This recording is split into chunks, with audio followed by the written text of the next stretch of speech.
Welcome everyone to the PUBG Mobile Club Open UK Spring Split 2021 final day number 4 here on our screens. Of course, thank you to our sponsor through this whole tournament, Xiaomi, creating innovation for everyone and creating innovation on the desk here in the Magic is Professor Tarzan here alongside me, man. How are you doing?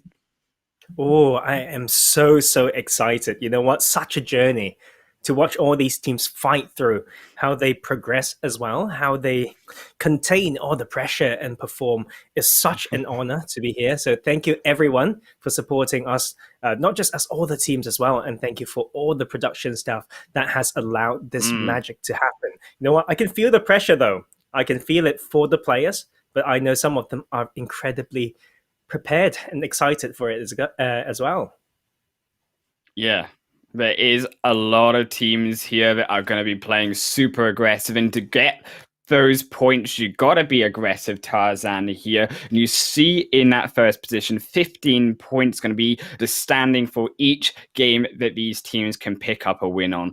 So, although, on the other hand, teams that are going to be at the top of this leaderboard going to be wanting to avoid that bottom half because 13th to 16th position, boom, that is absolutely 0 points going your way. Of course, 1 kill point per knockdown, and first you are able to pick up, and that is going to be that crucial 1 black box there, that point per kill, which is going to decide which of these teams will represent us in the top 3. But of course, taking a look over at our top 3, we can see RESQ, Lakonostra MVP, and 777 ESPORTS currently the 3 teams still looking to represent us going into the final day.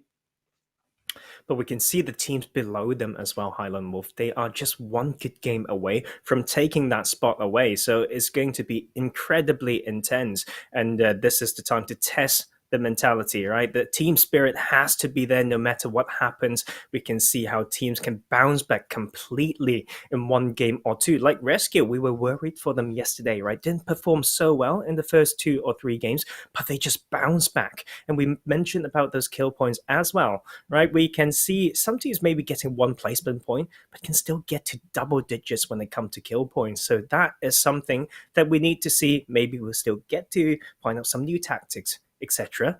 But it's going to be them to show us what they can do. Yeah. Of course, a team here that needs to be picking up those kills that you talked about, team challenging that top 3 positions is HardShift. Only 9 points away, but crucially, look in terms of the points here on their kills here. Yes, they are the most replacement points, but they've only got 32 kill points. In looking down at that leaderboard, Tarzan, you have to look a little bit further down, all the way specifically to 11th position with the Uncles UK to be able to find 32 points, a number that low again on the leaderboard. And I think we talked to the side of HardShift, and they talked about how they were implementing 2 new styles coming into this week and practicing them in their scrims on Monday, going into the tournament earlier this Thursday. And it has actually proved a lot more successful for them. Much higher, though, in terms of their 15 spot in group stage, now in 5th place, challenging at top 3 in finals. But they definitely have to show up in the kill points, because that, Tarzan, is where they are lacking. And I mean, whatever they were trying to do, it's been working decently. When finals started, they told us, you know what, because we just made it into finals, we're not like aiming for PMPL Europe West, like straight away. They just want to play their own style. And now they are so close, it's for them to see, you know what, we can actually do it. And we need to find a way to consolidate those learning points like they mentioned, and then go even further. And I think when it comes to this type of improvement as well, we have to watch a team like Most Wanted, right? Just made it into the PMCO UK, then just made it into the finals. And they've had such a decent day yesterday. 1 chicken dinner with double-digit kills. Then we've got a 2nd place with a lot of kills as well. So they are in here, this very experienced team, using the substitute player Tedezika today. They told us they've got great synergy, although the experience is not as top compared to maybe the rest of the lobby. We could definitely see that great potential there between that substitute player and the rest of the team. Yeah, Tadazika has been coming up absolutely clutch for the side of Most Wanted. But a team that unfortunately didn't come up so clutch yesterday's games, TSC Legends in 8th position. And there was some personal, unfortunately, issues. Of course, Bujo, we talked to him. We had a discussion with the team. They said that he had to go be with his dad, unfortunately, in hospital. So big up to Bujo, and we pray all of us that your dad gets well soon.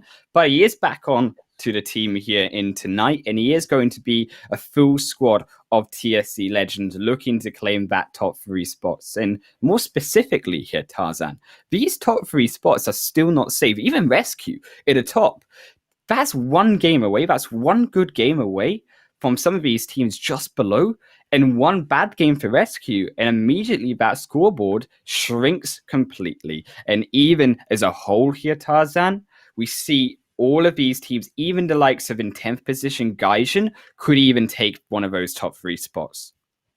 Yeah, and in particular, Lakonostra MVP as well. They had very good games. And speaking of them, of course, we went back to our points about how they drop in Erangel. It's so important to see how these teams are going to play out this map, because 2 out of 4 last games we have in this tournament in PMCO UK are going to be on Erangel, and we need to see how they play it. Once again, we are seeing changes, adaptations, and different styles coming more and more distinct from these teams. So we will start with Erangel once again, moving on to Sanhok, then Miramar, and the last game for our tournament being back on the Green Hills of Erangel. Yeah, in Erangel here, still going to be 50% of the games, but I do want to mention, of course, here, Tarzan, that 50% of these games are going to be elsewhere on Sanhok and Miramar, and this is where we've seen teams really start to struggle, and really, I think some of these lower-end teams start to show up more. But on the other hand, though, we talked about Most Wanted, one of those teams now on from the bottom all the way up to the top, even BeMyLOOT from day 2 and day 3, they've been able to really show up, and even they challenge in the top. And I think in terms of these top 3 teams, as we mentioned, Tarzan, they're not completely safe, but I think what they do have in their pocket is that ability to really be aggressive and really be adaptive to how these teams are playing, especially even the likes of 777 Esports. Definitely. They told us that they're going to play really, really aggressive. I mean, they are a team that we didn't expect to show up like this. And now that they're sitting at that 3rd spot, of course, they're not fully comfortable at that level yet, but they are trying to change things up still. So this is going to be very exciting to watch, to see this last minute or last day adaptation, to see whether it will actually pay off. And you know what? I can't say more. We just need to really see. But we've talked about enough about the teams at the top. We also should talk about the teams kind of at the bottom. So we spoke to Insani at the IGL of Sons of Odin. Of course, they got some strong showing yesterday, picking up some decent kills, in particular in Erangel, the map that is most important in here. And they just said, you know what, they will play a little bit of a hunting style still, hunting down those bottom teams. So that can cause some kind of clash, because some of the top teams may aim to do the exact same thing. But it's good to know that they're coming in to, enjoy themselves, like they said. And that is so important. Like we always mention, don't forget the fun. Yeah, and the fun is all what counts at the end of the day, as long as that is what we're doing. That's why we play games in the first place. That is why I get aggressive here and slam my microphone, because that is how much of a point it is here, Tarzan, in terms of being able to really enjoy the experience that these teams are having. And I think that's what these teams did mention over generally in terms of the bottom half of the leaderboard. We talked about, of course, how they are going to be more aggressive, how they are going to really just take it back, just chill, and be able to take any fight that they want to, every fight that they want to here as well. And I think going into the top side of that leaderboard, mainly the focus goes towards those lower teams against them, who are going to be that no mercy teams, those no mercy squads that will just absolutely run at you 100 miles per hour, and it just won't stop. And we haven't talked about Ki1 enough as well. Right? They are somewhat consistent. They're hovering around that spot for, I don't know, the whole tournament, basically. and they're quite reluctant to reveal like how they're doing. So there might be some surprise that we can see from a team like Ki1 as well. And let's not forget about TS Team as well, hanging around that 7th position right now, just above TSC Legends. They shown how they can capitalize on the area that they're trying to control. So you know what? It's all out there. We don't know. We just need to do our jobs and see how they play, and we will be rooting for all of you. And same for all your fans and family. And you know what? Whew, such an honor. It's going to be crazy. Yeah, it is going to be full action-packed, spiciest, juiciest matches I want to be seeing now from the PMCO UK Finals. Show us, guys, what you can be able to do potentially in the PMPL EU West. We've now the do or die situation as we hit on to that first map, as we get ourselves prepped and ready to see exactly who will come out on top. You know what? We are also ready to find out the drop spots as well. We had some ideas in mind, but they may show us otherwise. So we're about to go. Is everyone ready? I know I am. I know Highland will really ready as well. Ready. Same for all these players. Let's just take it away. The plane is about to fly any second now, and we are going to find out which team can represent the UK to go to PMPL Europe West. We will have a very familiar playing path, we should say, going over that southern side of that military base all the way towards Zaki. So, of course, it didn't appear quite enough times to hospital, actually. So, a very western playing path. Okay, so that same point will come through now. Where will the Lakonostra MVP go? Because Lipovka is not in range. I'm guessing Ferropier, maybe. What do you think, Highland Wolf? I think I do see them going over to Ferry Pier once again. I don't see them being so versatile of a team to pick an even new drop spot going into the final day, especially considering that they are one of these top teams to be able to challenge now those top 3 spots. But concern is also going towards the side of TSC Legends, slightly further down, of course, remember, in 8th position, who also won't be able to go straight over to the Mansion and Prison Hills. And instead, they too will need to find a new position. I think, although these teams finding new positions, it is, on the other hand, great news for all of those teams that love to drop over on that north side, who love to drop over in Georgia Pole. That is where the congestion will be. And I think the fact that Lakonostra MVP drops around Ferropier can be to their advantage, because around them we've got TS Team and RENGERS, who are not considered that strong at the moment based on standings, so they can actually hunt them down if they want to. But meanwhile, we'll get that phase 1 circle actually going to that eastern side, so the whole eastern half of the circle is completely empty, or even more than that half. So these teams, if they want to play that conservative style now, to have a quieter phase 1, they need to get into that zone as soon as possible. You do see, of course, that zone going opposite of that plane path toward the northeastern side. Unfortunately, as well, for the side, I believe, of Ki1, they have lost 1 member. Either that or Will Be Wild Esports going to be losing 1, but that fight and that first blood has come through at the start of this game for now. Ki1 rotating through, looking for maybe a better position off of that road junction towards the north end, and going to find themselves straight for a position inside of zone. And we can also see the likes of the Uncles UK, right? They like going to that mill to drop, but they're around South Georgia Pole now, so very close to the top team being rescued right now. So this is something that other teams might not want to see happening, because those points and kills may go over to rescue. But you know what? We saw what Uncles can do.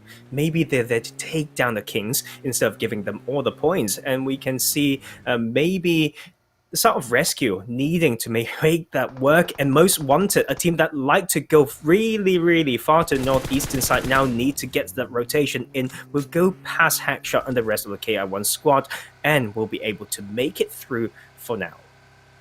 Very, very risky to have 3 people here in the same vehicle, with only Tadazika on their own right now, not in a car. That could have been a disastrous start for them.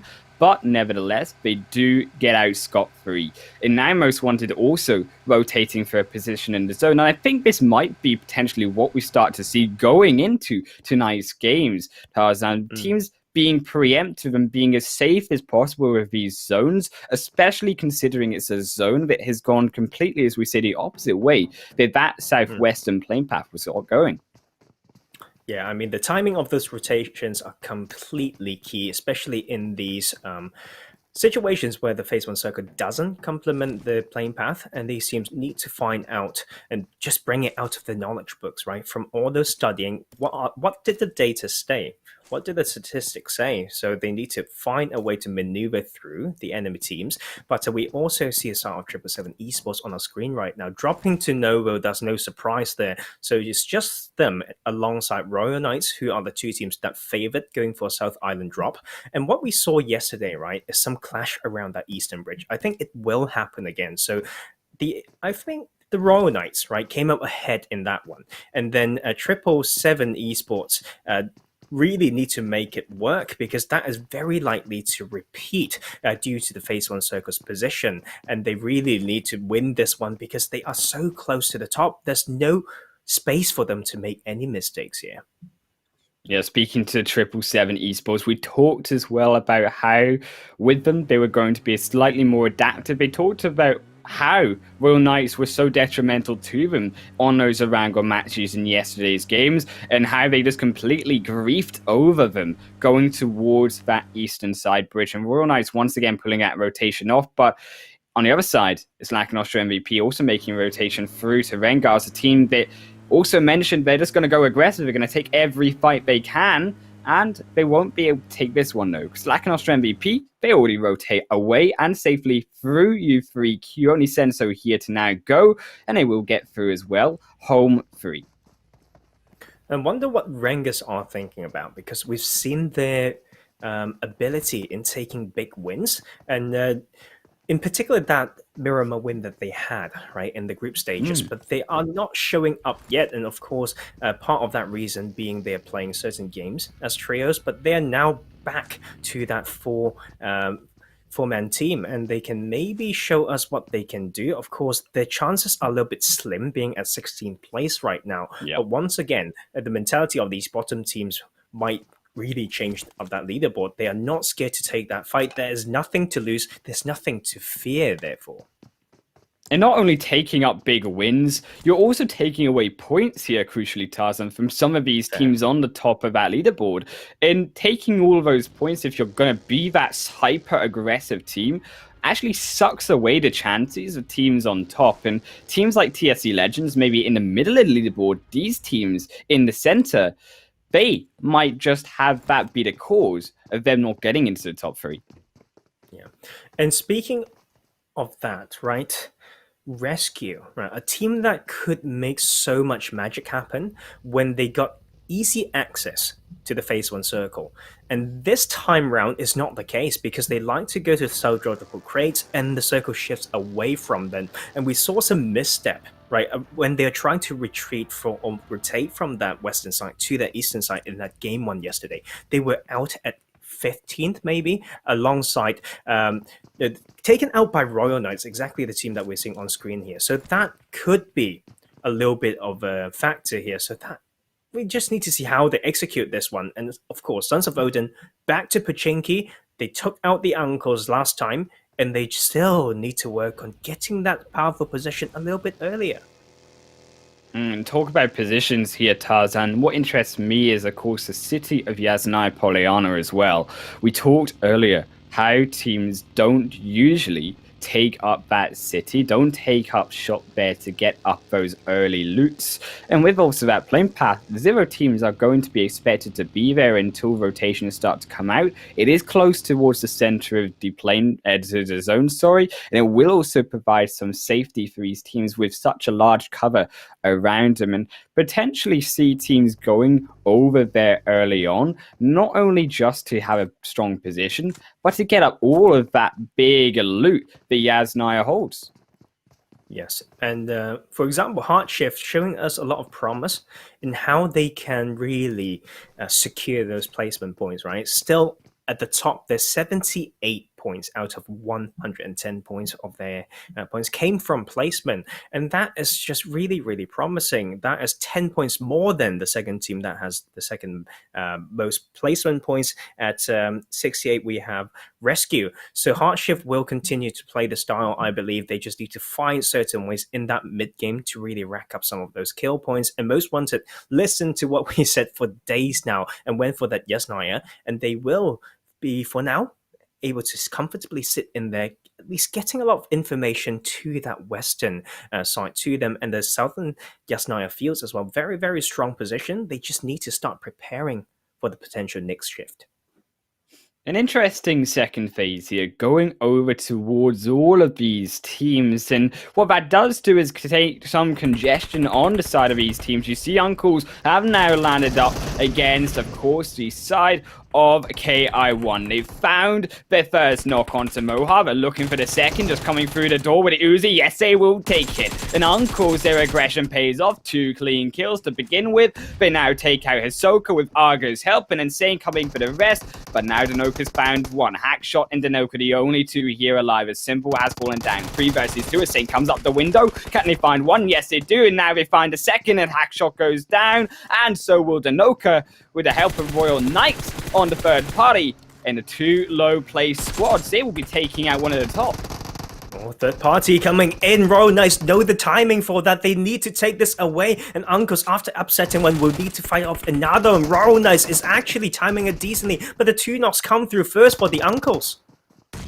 You've seen Royal Knights, so they turn it back around as they take out 1 knock. Can faster turn even more, though. They find a second, and Cable, with the help of the grenade, takes now 2. But they have to reset. They have to reset here, Uncles, because now Saint jumps out the window. Royal Knight still alive. Faster on the outside will be able to pop him down, and that will be the Uncles out of the game as well. 15th position, 2 quick team wipes, as it will be 5 kills going over to Royal Knights. These teams are not joking, Highland Wolf. They had nothing to lose, and they are just running it in. So much aggression right now, and I know, right? Like, the Uncles went out pretty early, but not before they got 4 kills, and also 5 kills going over to the Royal Knights, hanging around that bottom table here to change things. So that is such a huge nightmare for Ki1, who were at that 4th position. And the teams like HardShift and Most Wanted, who are just underneath them, should thank these teams for playing that crazy aggressive style. Gaijin Seraphim as well, really close up against Bowler on that roof of the outskirts, holding on for now over on the edge of that window. Gaijin trying to search him out, but he's not there, my friends. He's outside already, but being a sneaky little wild esport man he is, Bowler is just going to stay quiet, keep himself alive, but all we have to do is check on the outskirts. He stands up and now over, jumps down, but it will be the shot midair that will find him, and Bowler also drops. Oh, parkour action coming from both players there, and Adobe was so quick on the 180. Brilliant hipfire spray, and that will mean the rest of WoW Esports have to respect and go away, knowing the damage control is so important in this game. It's now or never. They told us they are still somewhat confident, so this is the type of decisions that we want to see, but not so easy right now because they're down to 2 players. That zone also going to be closing in now to phase 3. And I want to draw your attention to teams on this western side. RESQ, TES, and Sons of Odin. They are going to need a miracle. They will find it for now as that zone does go closer towards them and away from that congestion coming out of Yasnaya Poliana. And then the opposite end here as well, Tarzan, HardShift, TSC, Lakonostra, and then Vendetta even closer into the zone. With so many teams close together on that east side, expect, as we see now, rotations going to be coming into the north side. Expect teams going to be rotating around those hills and looking over Roshok. And that is where you see HardShift, a team that is known for their shift in rotations, going to be ending up. That is such an important rotation from HardShift, showing us how they need to rotate. They know the congestion on the eastern side with those compounds already claimed based on how teams like to take compounds in the past games of this tournament. They went for that white rotation, can still get some ground north to the river, and that's how Circle is just so hard to play. You don't want to easily come into Raza or the school area because it's so hard to scout for that. And so that is HardShift showing us how to do it. So many other teams still need to find a way in, and for now we have a little bit of congestion here still. Gaijin Seraphim don't want to let Wild Esports go, and they will try to breach this, and that's just a quick finish. The formation is there, and Kosti will be picked up in a matter of seconds as well. Kosti Meat Shields here is only going to serve up 2 kills for their team, brings them up to 3, but elsewhere we talked about that congestion in the west as Ali will be knocked down to RESQ's grenade, and now down to 1 less member here, only 2 remaining, Dika and DR holding strong for TES. They have had strong showings. They need to take down RESQ to make sure that that stays alive, that their run here in the competition will continue strong and a chance stays. But Hyper moving in over the edge with Coyote trying to find one over the wall. They will take down Dika. 1 remaining, but make it to a course because they did pick up a second man with that revive for TES. They now separate, and I think maybe the call should be here to use the blockades of Watertown buildings, Tarzan, to just escape and survive for now. With still 13 teams remaining, DR goes down, and really DR is on his last legs, has to make a book for it. And it's not just for TS Team who has a bit of a disadvantage right now. Same for RESQ. If they hang around here too much, they would just tank a little bit of blue damage, not the biggest issue. But the bigger problem would be losing that priority to those decent spots in the circle. And they just need to wrap this up now and wrap their minds around it. They got 2 confirmed kills and 1 other knock. They need to start going in. And we can see Tick leading the way now, going into more towards those really hilly areas with some elevation around that Rozok part of the map. Crucially, though, TES keep themselves alive for now. Maybe can hide through the cover of Watertown over north towards the Rozhok area and challenge for a position around there past Gaijin Seraphim going into zone through that city. Inside that zone, no, away from the Rozhok city, has now shifted over to that east end with Lakonostra MVP still holding on to the zone just outside both school and Rozhok areas. And that position for them, although could be great for picking up kills, is also where these teams are going to be coming from across these compounds. And look at TSC Legends, they took the time, they were quick, they claimed one of the strongest building. That's J building is so strong with a 360 view, and they need to be prepared to be crashed though. But look at HardShift noticing it's HardShift after HardShift, so it's white rotation after white rotation for them. Hartman leading the way, going back in the clockwise manner, now trying to come back in on that eastern side, but they might be just looked at when they are trying to rotate through this open field right here. 777 Esports is definitely a team that you don't want to give any points to.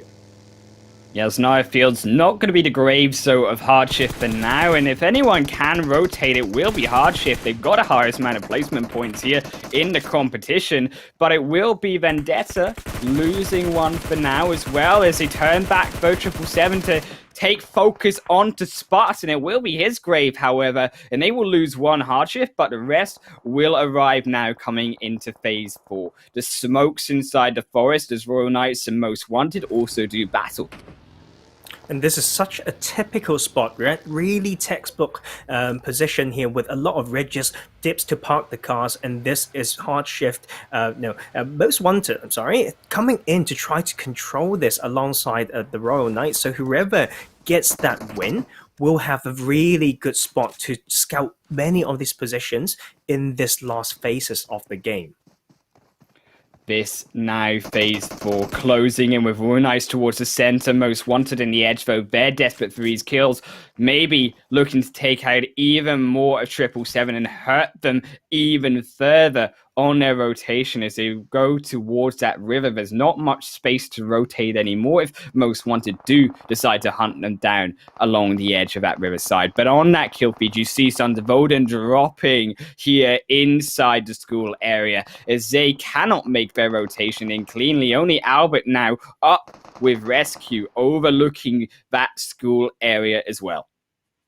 It's really hard to play this position, right? Of course, it's on the edge, and that's already one really hard thing. Secondly, how do you protect your vehicles if it ever shifts away from you again? So that is going to be really volatile around that school apartments area, and we can see Sambra getting killed. That will be the 4th kill for RESQ as they control this compound even more, and we're going to have the next shift in the matter of seconds as well. We talk about the strength perhaps of even RESQ in their house right now, overlooking the openness coming out of school. But you also have to remember that we have seen before here teams crash into that one house and be able to squad wipe the owners of it beforehand if they do it aggressively enough, if they are quick enough. And I think RESQ might not have to suffer potentially that fate, because I do believe what they will do is rotate around to that south bend and look at the hills just towards that southeastern side. That potentially is where they might choose to end up. And HardShift made the bet. They paid the price of losing one player, but they have one of the best spots right there. And they need to be ready, right, for the teams to wide rotate in so that they can come in from the south and the eastern side, because the other parts of the map, right, in the circle, the eastern side is already claimed by so many teams. So all these teams still outside of the circle may just go for a really wide rotation, but the timing of that will be so key. Lakonostra MVP, they need good games. They are at that second spot right now. They know these buildings are properly taken, and they just need to come in to claim it, but that is them in shambles right now. You see one going down to that bike malfunction into the fence. Unfortunately, they have lost one. They're going to lose a second now as Danny also gets snipped from life here, as he will get crawling down, pinned into the grass. You see RENGERS also pinned here, losing one onto Mizaki, as they will just slowly bleed out and turn that green grass red. Royal Knights, so the perpetrators of both of these knocks holding up strong inside of Zone. Oh my god, and we know this compound is so strong. The J compound claimed by TSC Legends around 2 phases ago. Now they have to fight off another team, 777 Esports, at top 3 right now. They can't go down now, but the double knocks come through. TSC Legends need this fight to go their way.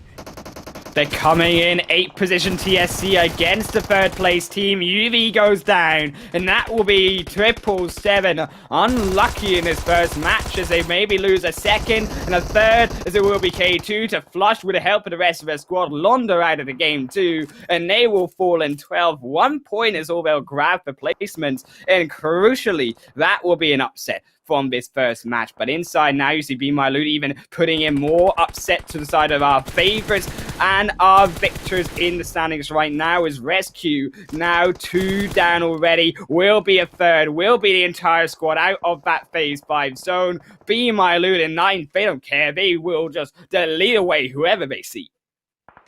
Oh my lord, I mean, we mentioned that already, right? Like RESQ, when they are forced to play an edge style, it doesn't always work out for them. But you know what? I was happy to see TSC Legends making that welcome back, Booja, welcome back, buddy. But you have to show us more of what you can do, because the circle will shift away from that J compound and will go into the hands of Seraphim and HardShift. Both of those teams actually putting a lot of pressure on each other. But oh my lord, what is going on?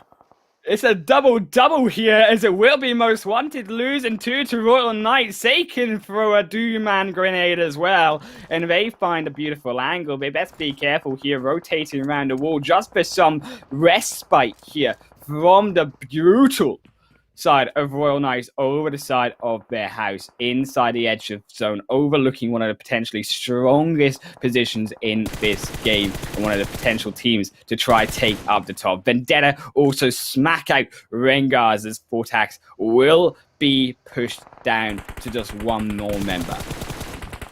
And that is HardShift grabbing another one, controlling that side. They've got the hills, they've got the cars protected, they still got 3 players, they've got the momentum and the position in the circle. This can be huge for them as they take out another one. Going into top 8 now with 3 kills, HardShift can maybe go even further.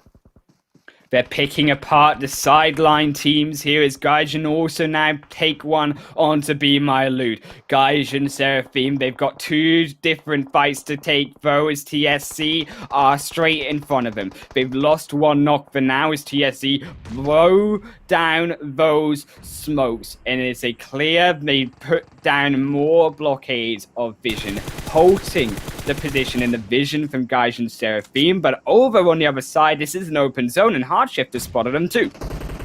So many of those top teams have gone down already, so this is going to be huge for, in particular, 3 teams. TSC Legends, and now up to 7 kills. They are in here to frag this. So for them, HardShift and Most Wanted, this is the chance to overtake those top teams right now, right here. And we have the phase 6 circle now closing. They need to put their eyes onto the important parts. Cable trying to get an entry spot will almost lose his health doing it. And HardShift was trying to increase the area of control by doing a little bit of a sweet split. Look at the split and control. This might be their game to take as they find one crucial pick onto Royal Knights and they're moving uphill towards that zone faster. Will maybe fall down too, but the spray goes a little bit wide and now look for reposition. TSC on the other side also chucking in grenades onto BeMyLOOT to eliminate them down further, dodging out their own position through into zone. Back though onto HardShift as you see them now maybe wipe out a second faster, keeps himself prone and alive for now. Then they turn their attention back to getting inside this base 6.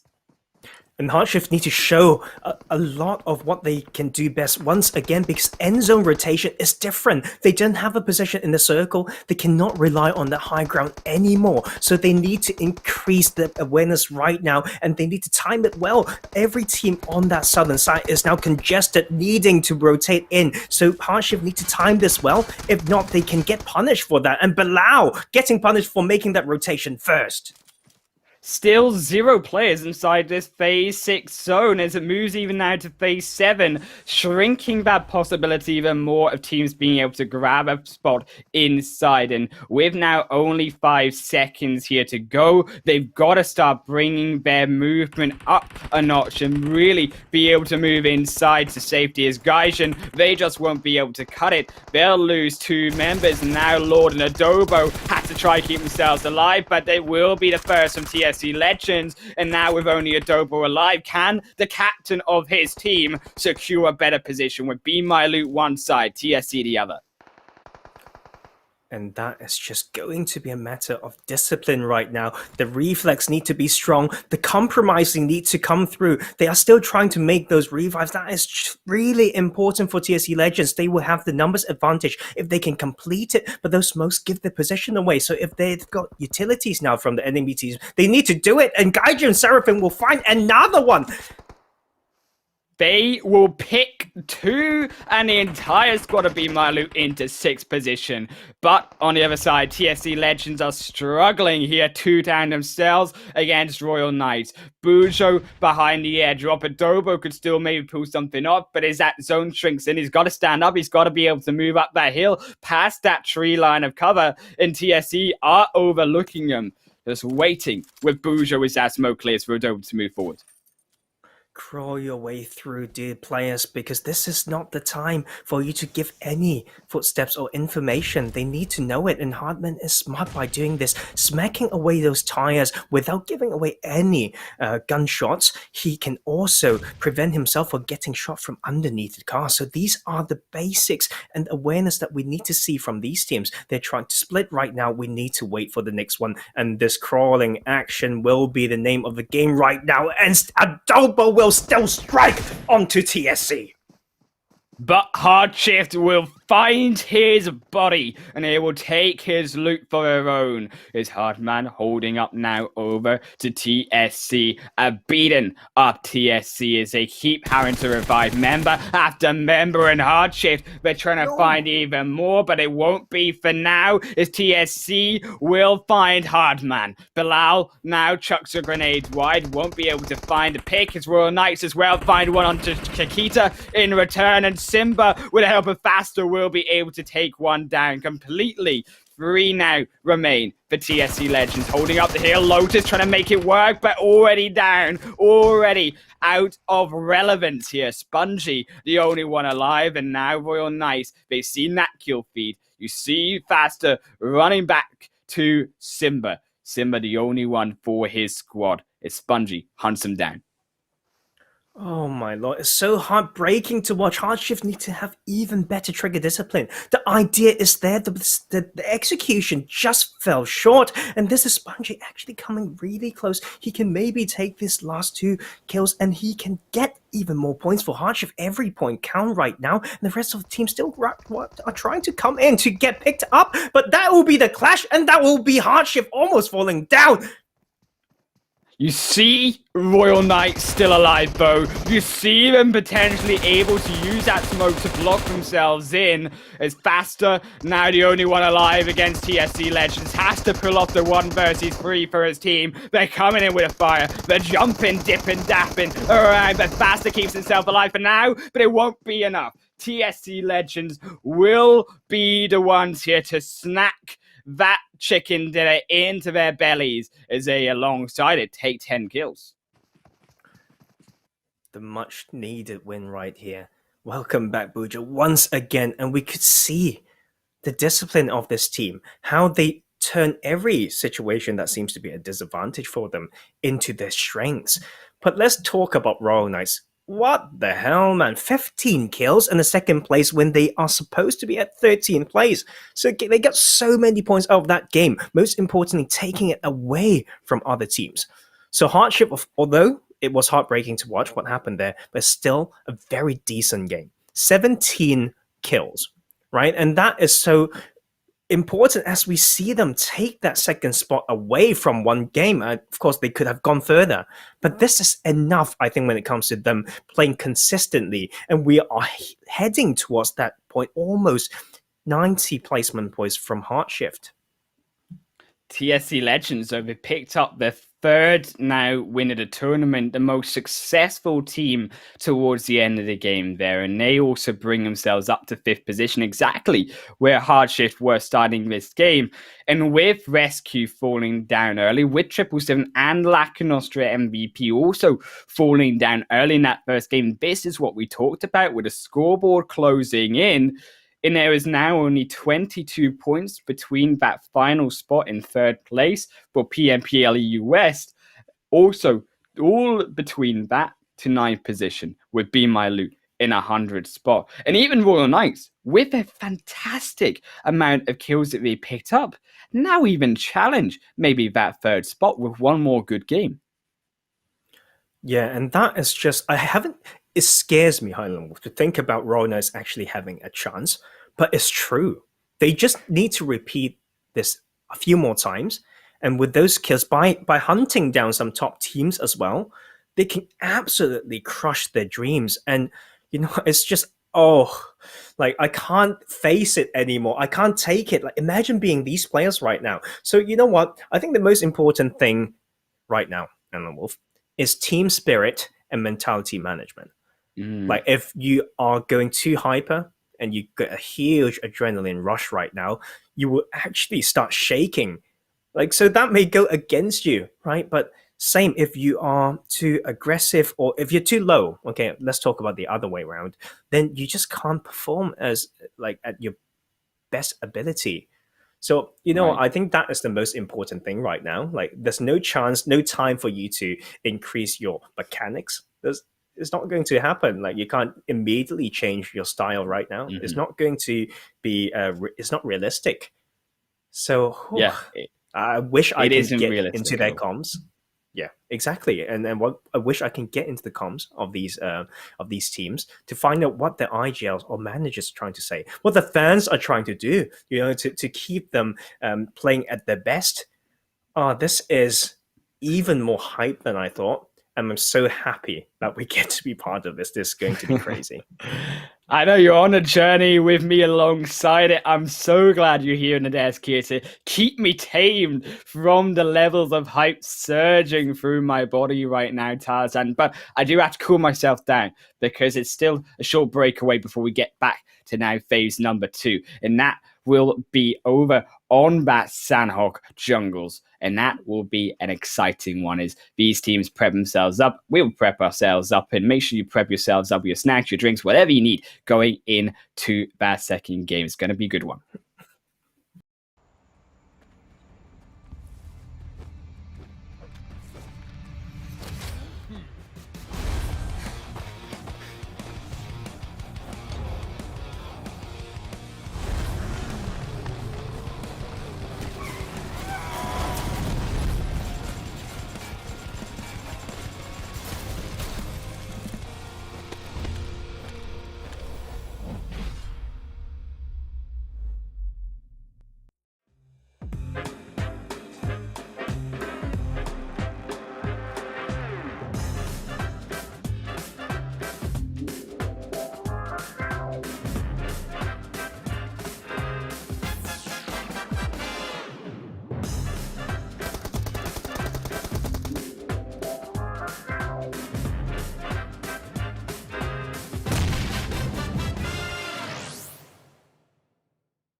Welcome back, everyone, to the screens for game number 2 of the PMCO UK Spring Split 2021 Grand Final day here.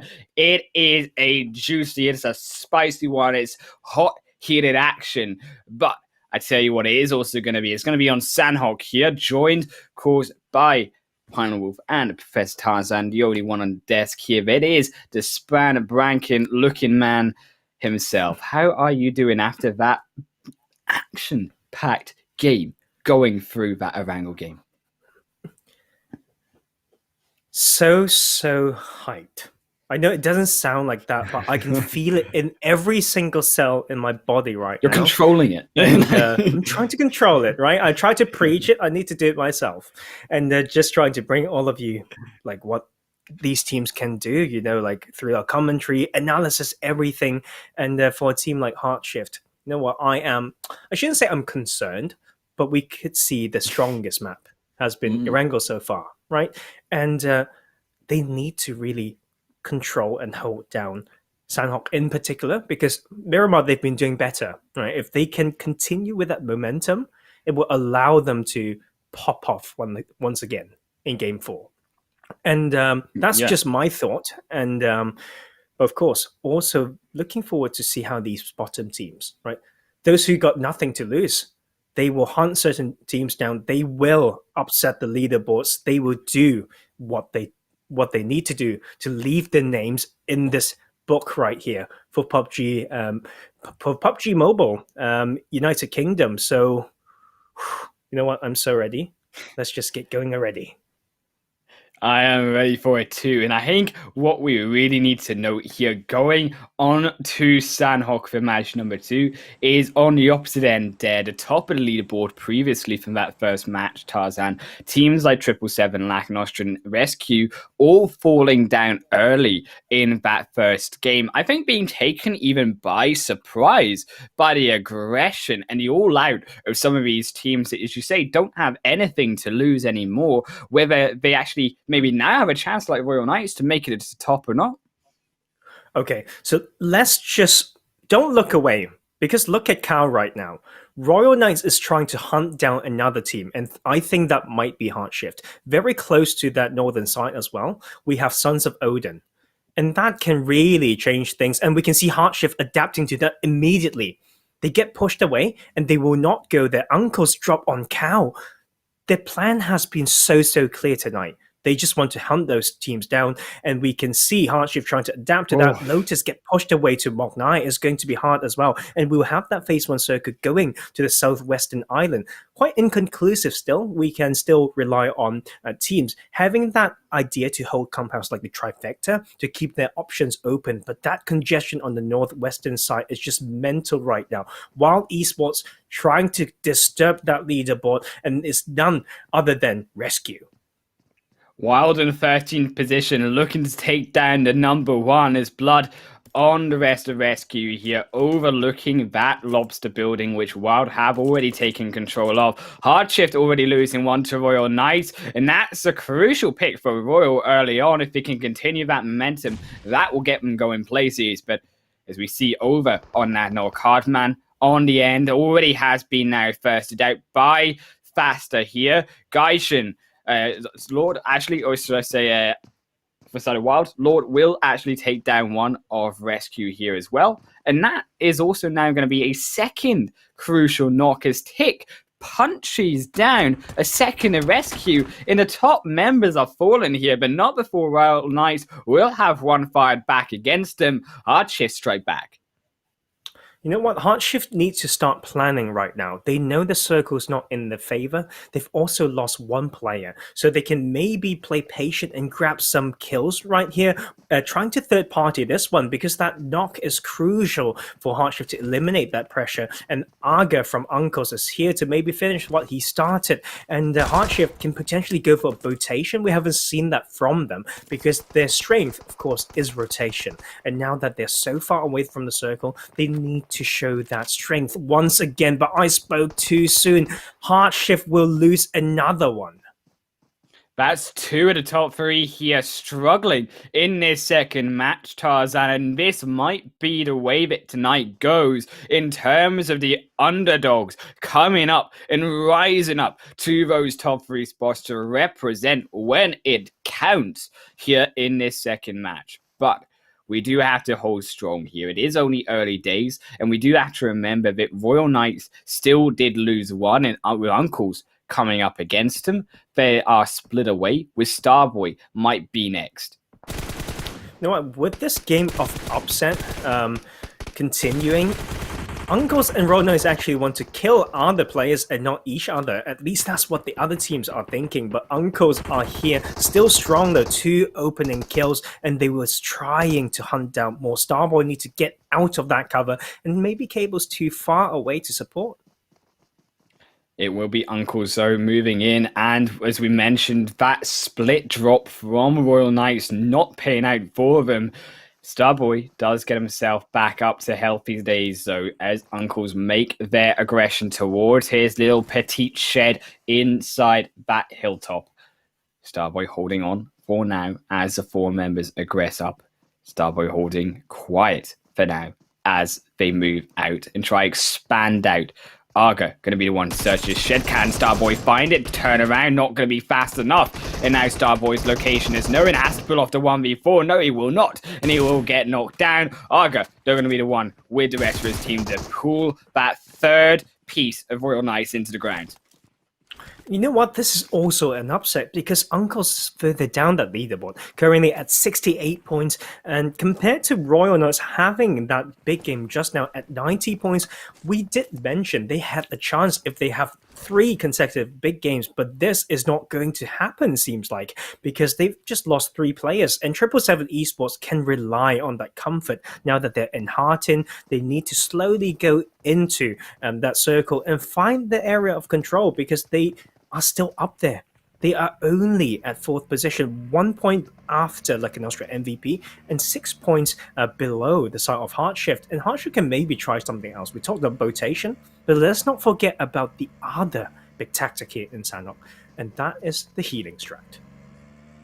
Healing strat might be just a way to put it off in Sanhok and hold on, really. As you talked about the healing strat there, Vendetta were one of those teams to pull it off in yesterday's Sanhok match. Took them about another 8 places up here inside the placement points from yesterday's game 10, but they need to show it once again. Show another good result as Gaijin also now take even more toward their side, picking apart Wild in front of them. I actually don't know how these teams are trying to go through tonight's games. When it comes to the mentality that we talk about, in the likes of teams, top teams losing players early, they need to really have their clear mind right now and then focus on 1 or 2 things, right? Because of course, points add up through that tournament, but if you know you are only a certain amount of points off what you want to achieve, you need to use everything, desperate time, desperate measures. But I think healing strat is actually really, really valid right now for HardShift, and Lakonostra MVP will just still be hanging around P9, a position that is not quite center, but it's a position that they know and dropped, and they know this is strong for now to face against all the teams who are trying to rotate in through that main island. It is one of those few positions here on this Sanhok map that hasn't been hot dropped by a team lower down, and that surprises me considering the amount and the consistency, in fact 100% consistency here in the finals. The Lakonostra MVP have dropped over in Painan, and we saw how easily in the group stage that teams could have wiped them out in this now finals competition. But on the other hand, teams still moving in. You see Sons of Odin making their way towards the zone. On top, though, in this tricky crossroads against RENGERS. And Sons of Odin is another team, right, that can show more of what they can do, and they're now trying to scout this boot camp area. And while esports are actually holding that one still and causing that upset that we mentioned, so I wonder where the rest of RESQ is right now as they actually come into that trifecta. Will be a very, very good early and mid game compound to hold down, and Gaijin Seraphim knows the strength of that compound. They held it in the past as well in this tournament, and they're just trying to maneuver through to other parts of the map, and I think that's the wise thing to do. I think as well, another team that we have to talk about just behind Gaijin is actually BeMyLOOT, though, as well. Tarzan, BeMyLOOT, a team that did manage to make it to sixth position, albeit maybe didn't have the standout show that some of these other teams had. But considering that the points and the kills were taken away by so few teams in that first match, then comes the placement points and the importance of those, and even grabbing themselves a sixth spot. They were in ninth to begin with, and they can potentially still, with 3 good games, take themselves to that third position as well. As we talk about the leaderboard, though, Tarzan, is still so close and still so together from multiple of these teams.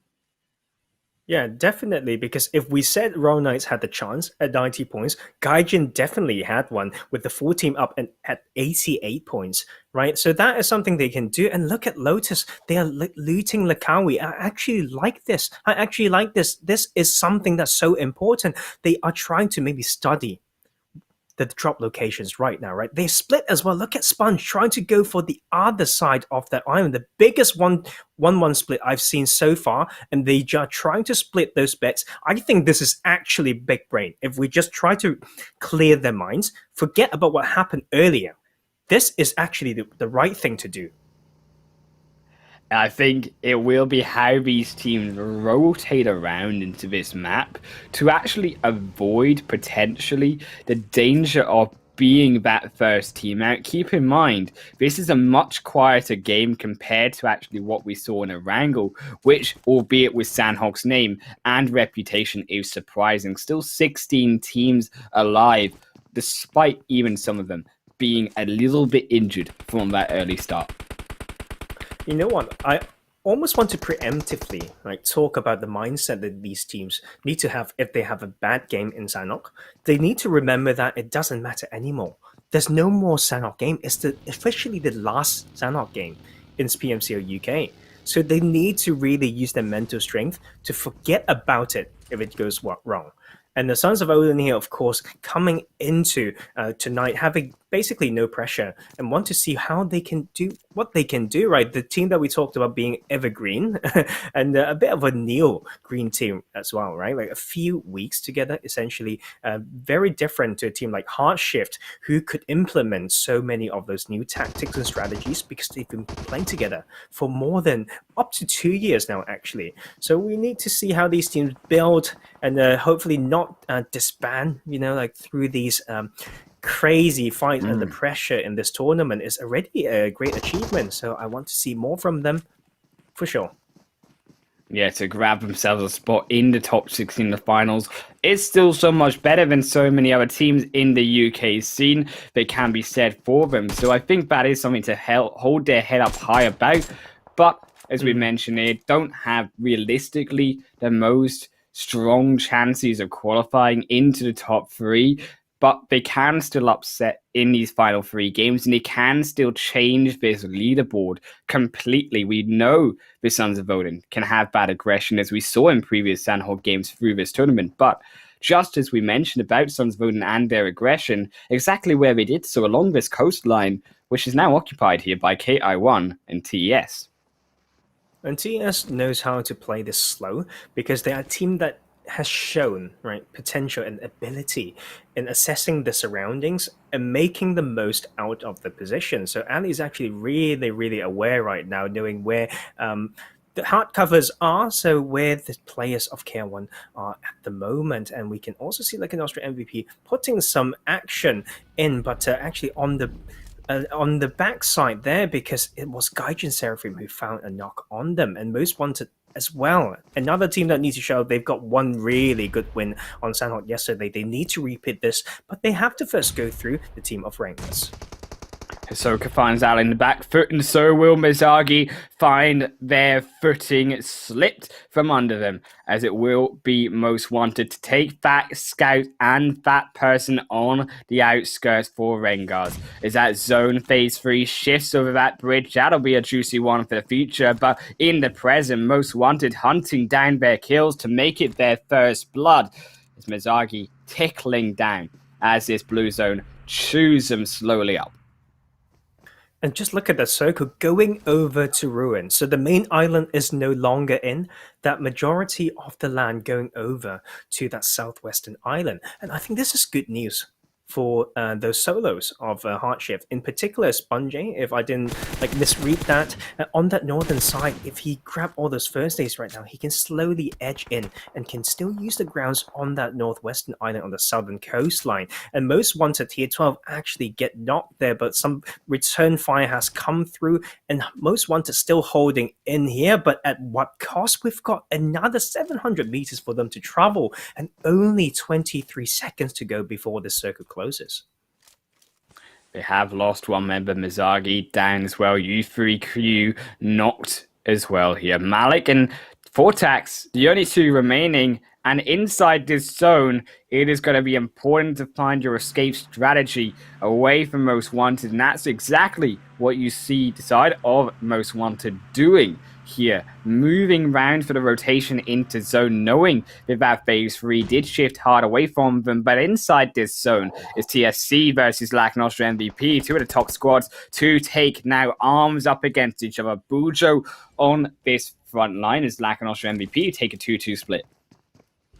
This is so scary right now. They just really need to use all their skills. They need to limit the amount of audio cues that they're giving away. Think about the splits and off angle right now, as Bujo wants to go for that wide rotation first. We just made it into cover, and that is huge position in rotation from them, because with that elevation, they can actually protect it, and that is them having that open and kill onto Senzo.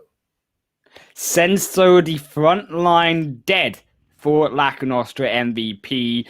Fortax also finds now Kid for Most Wanted. That would be an interesting one for the kill feed, but he will get knocked down, and Fortax eliminated by ads. But in the front of our eyes, it is Lakonostra MVP up against TSC Legends. On the flank side, Bujo moving slowly in, maybe finds Danny, not quite. Not able, actually, with that final pick through the window, will snipe it down. Anori with the Uzi inside as Bilal enters alongside K2 for secondary support. They can't find that revive for now, and they will now find two down instead. The Pan Disrespectors are cooked up into Miramar for game number 3. Lakonostra Power take a power nap.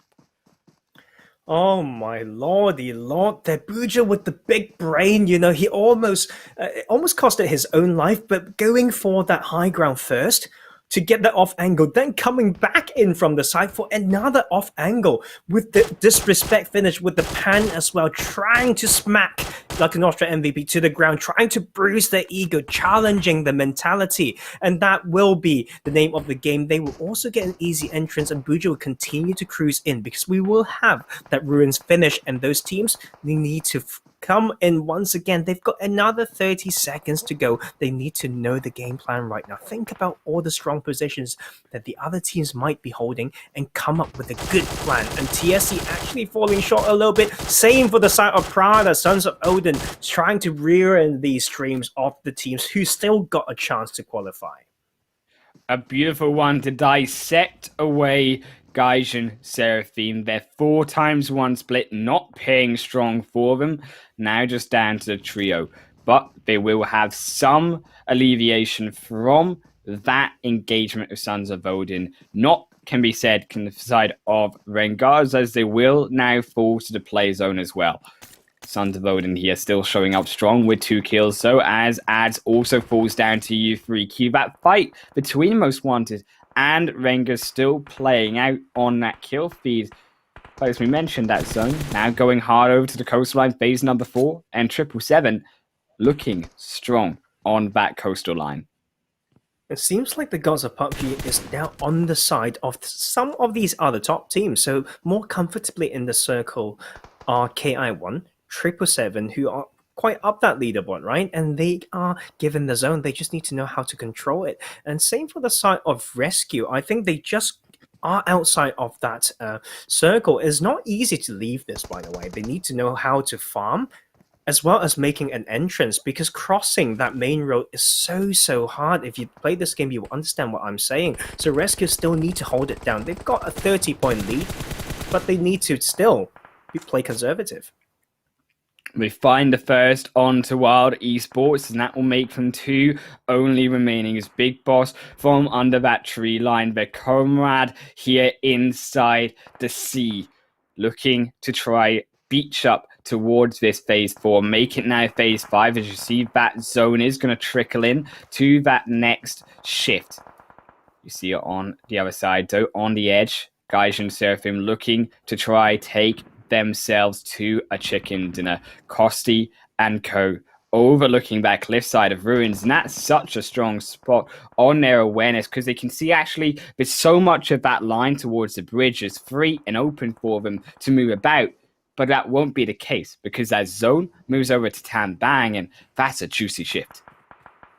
Oh, and the easy access to the strongest compound will go over to TSC Legends as well. They may get 2 strong games in a row. And for the side of Ki1, they're still in that compound, you know? But it's good because they get to gatekeep all the teams from the northern side. But it's not good news for many of these teams. Same for that blue zone coming in after 6 seconds. As Crow as ever, they need to rotate and outplay the zone as well as each other. Wild wiped out from multiple of Gaijin and from multiple of RENGERS and Sons of Odin here. Sorry, excuse me, as it will be Gaijin Seraphim on the front line. So taking out BeMyLOOT drops down another 2 teams here as Vendetta also run from their position in the hills. Gaijin looking to pick up even more, but the zone looking to pick them up as well, as they need to run away from it at quick speed. RESQ also in danger as phase 5 closes in. Gonna snap up anyone and force them to heal and walk their way into this next phase if they do get caught by it. RESQ though inside do now look to pick up some of Sons of Odin with the help of that zone. Maybe confirm that pick as another one falls from RESQ. Blood finds Shoxy, and now up it just trying to find Blood as well in return. I just can't imagine how the leaderboards are going to look like after this one. Look at another circle closing in, and that clash. Uncles, they almost made it. They took down so many top teams, but will go down to the blue. So that is huge for Ki1. They're still in here, got no contest on that northern side, and they can enter. It only got 4 more teams in here, and TSC, another team that needs so many of those points, and this can really shake things up. They may have to rotate though, and we can see this huge hill separating many of these teams, and they need to use the position advantage in their favors. In a matter of seconds, we now are down to 4 as RESQ, Sons of Odin drop 6th and 5th position respectively. Ki1 here now holding up. Maybe might be that final team next to drop on to the next match, because they are in trouble. Hackshot to that zone will get knocked down to 2 players. They will go TES Team on that high ground, overlooking all of these teams in zone, but they're not safe yet. It's TSC in control of that zone. And TSC needs to hold off the push from Gaijin Seraphim as well. They've got so many angles to look out for, and we can see them actually using this ridge line now. Kosti can get in, and that next zone shift will be really vital, whether it will push the side of TSC Legends out of the comfort of those hard covers will be a key swinger of the momentum of this game. TES also now falling as it tried too long to hold Ki1, and they will lose on them before Adika, knocked by Adobo, a second with the help of Bilal, and the team's just teaming on these squads rotating from that hillside. TES, Ali the only one remaining, but it will be Ki1 Ahsoka to fall down first. Ali makes it at least to third position. It's going to be either one's game, right? Seraphim get the ridge line to slowly rotate around, can crawl and not give away anything, but that is vital because Ali will go to and get that knock first. So the numbers advantage now go over to Gaijin Seraphim. They're still playing slow. They don't want to risk anything. You know, Gaijin be watching that kill feed, strong boy, because Ali now goes down and won't be able to take down the second knock for Gaijin from behind. Bujo also now is being revived. K2, though, keep in mind, was knocked down. With Bujo now not quite full health for his fight, might find themselves a bad deficit. But keep in mind, Gaijin Seraphim also have a little bit of hurt on those health bars as well. Oh, really, really tricky one. Officially a 3v3, and the side of Gaijin Seraphim needs to leave that ridge line. So this is the time to use those utilities. Maybe choke out some sightlines with the smokes on top of Bilal and Bujo in particular. He has that Mark 14 in hand, just complete squad wiping ability from that gun right there, and we just need to see how Gaijin plays this. Maybe get one out to bait with two to trade. You know what? I don't know more. I just need to see how they play this, and I'm ready to be surprised. Gaijin holding up on this forest line, holding now forward to this hill. TSC Legends are in control of Phase 8, and as that zone now starts to shrink, Gaijin are forced into it. They need to find this first pick with Lord onto Bujo in the front side. Can they find it? No, they won't, and Bujo smacks them down. But on the other side, Gaijin now lose 1-1 trade, as it will be Kosti making maybe that now crucial pick onto the second TSC Legend. Shakira coming in, but it might be too late. They will fall down as well, and it will be Gaijin taking control of a split TSC Legends, taking that second chicken dinner. And I believe with that win as well, Gaijin will take the 7th place at least, and almost outranking Most Wanted there. But let's not forget about TSC Legends. They are on their way back with 6 kills, and the second place they will take 18. So quick maths there. They are up at 2nd place, I believe.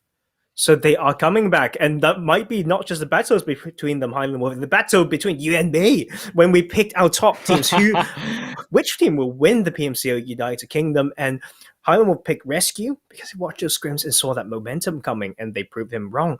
Proved him right, I'm sorry, and but I kind of want them to prove him wrong because I want to be right this time around. TSC Legends taking that 2nd spot now with 135 points. Look, my risky play from 12th position in group stage, betting on RESQ now, is to take a dominant series of games, but not so dominant here tonight because they only now increase their lead to 164, and those teams be coming up behind them. You see now only a total of now 15 points separating between 3rd place and 8th position, down with Gaijin Seraphim, who take that spot themselves. Lakonostra slipping out of that top 3 as well, all the way to 6 and 777, still to come back in as well. And look at this point separation as well.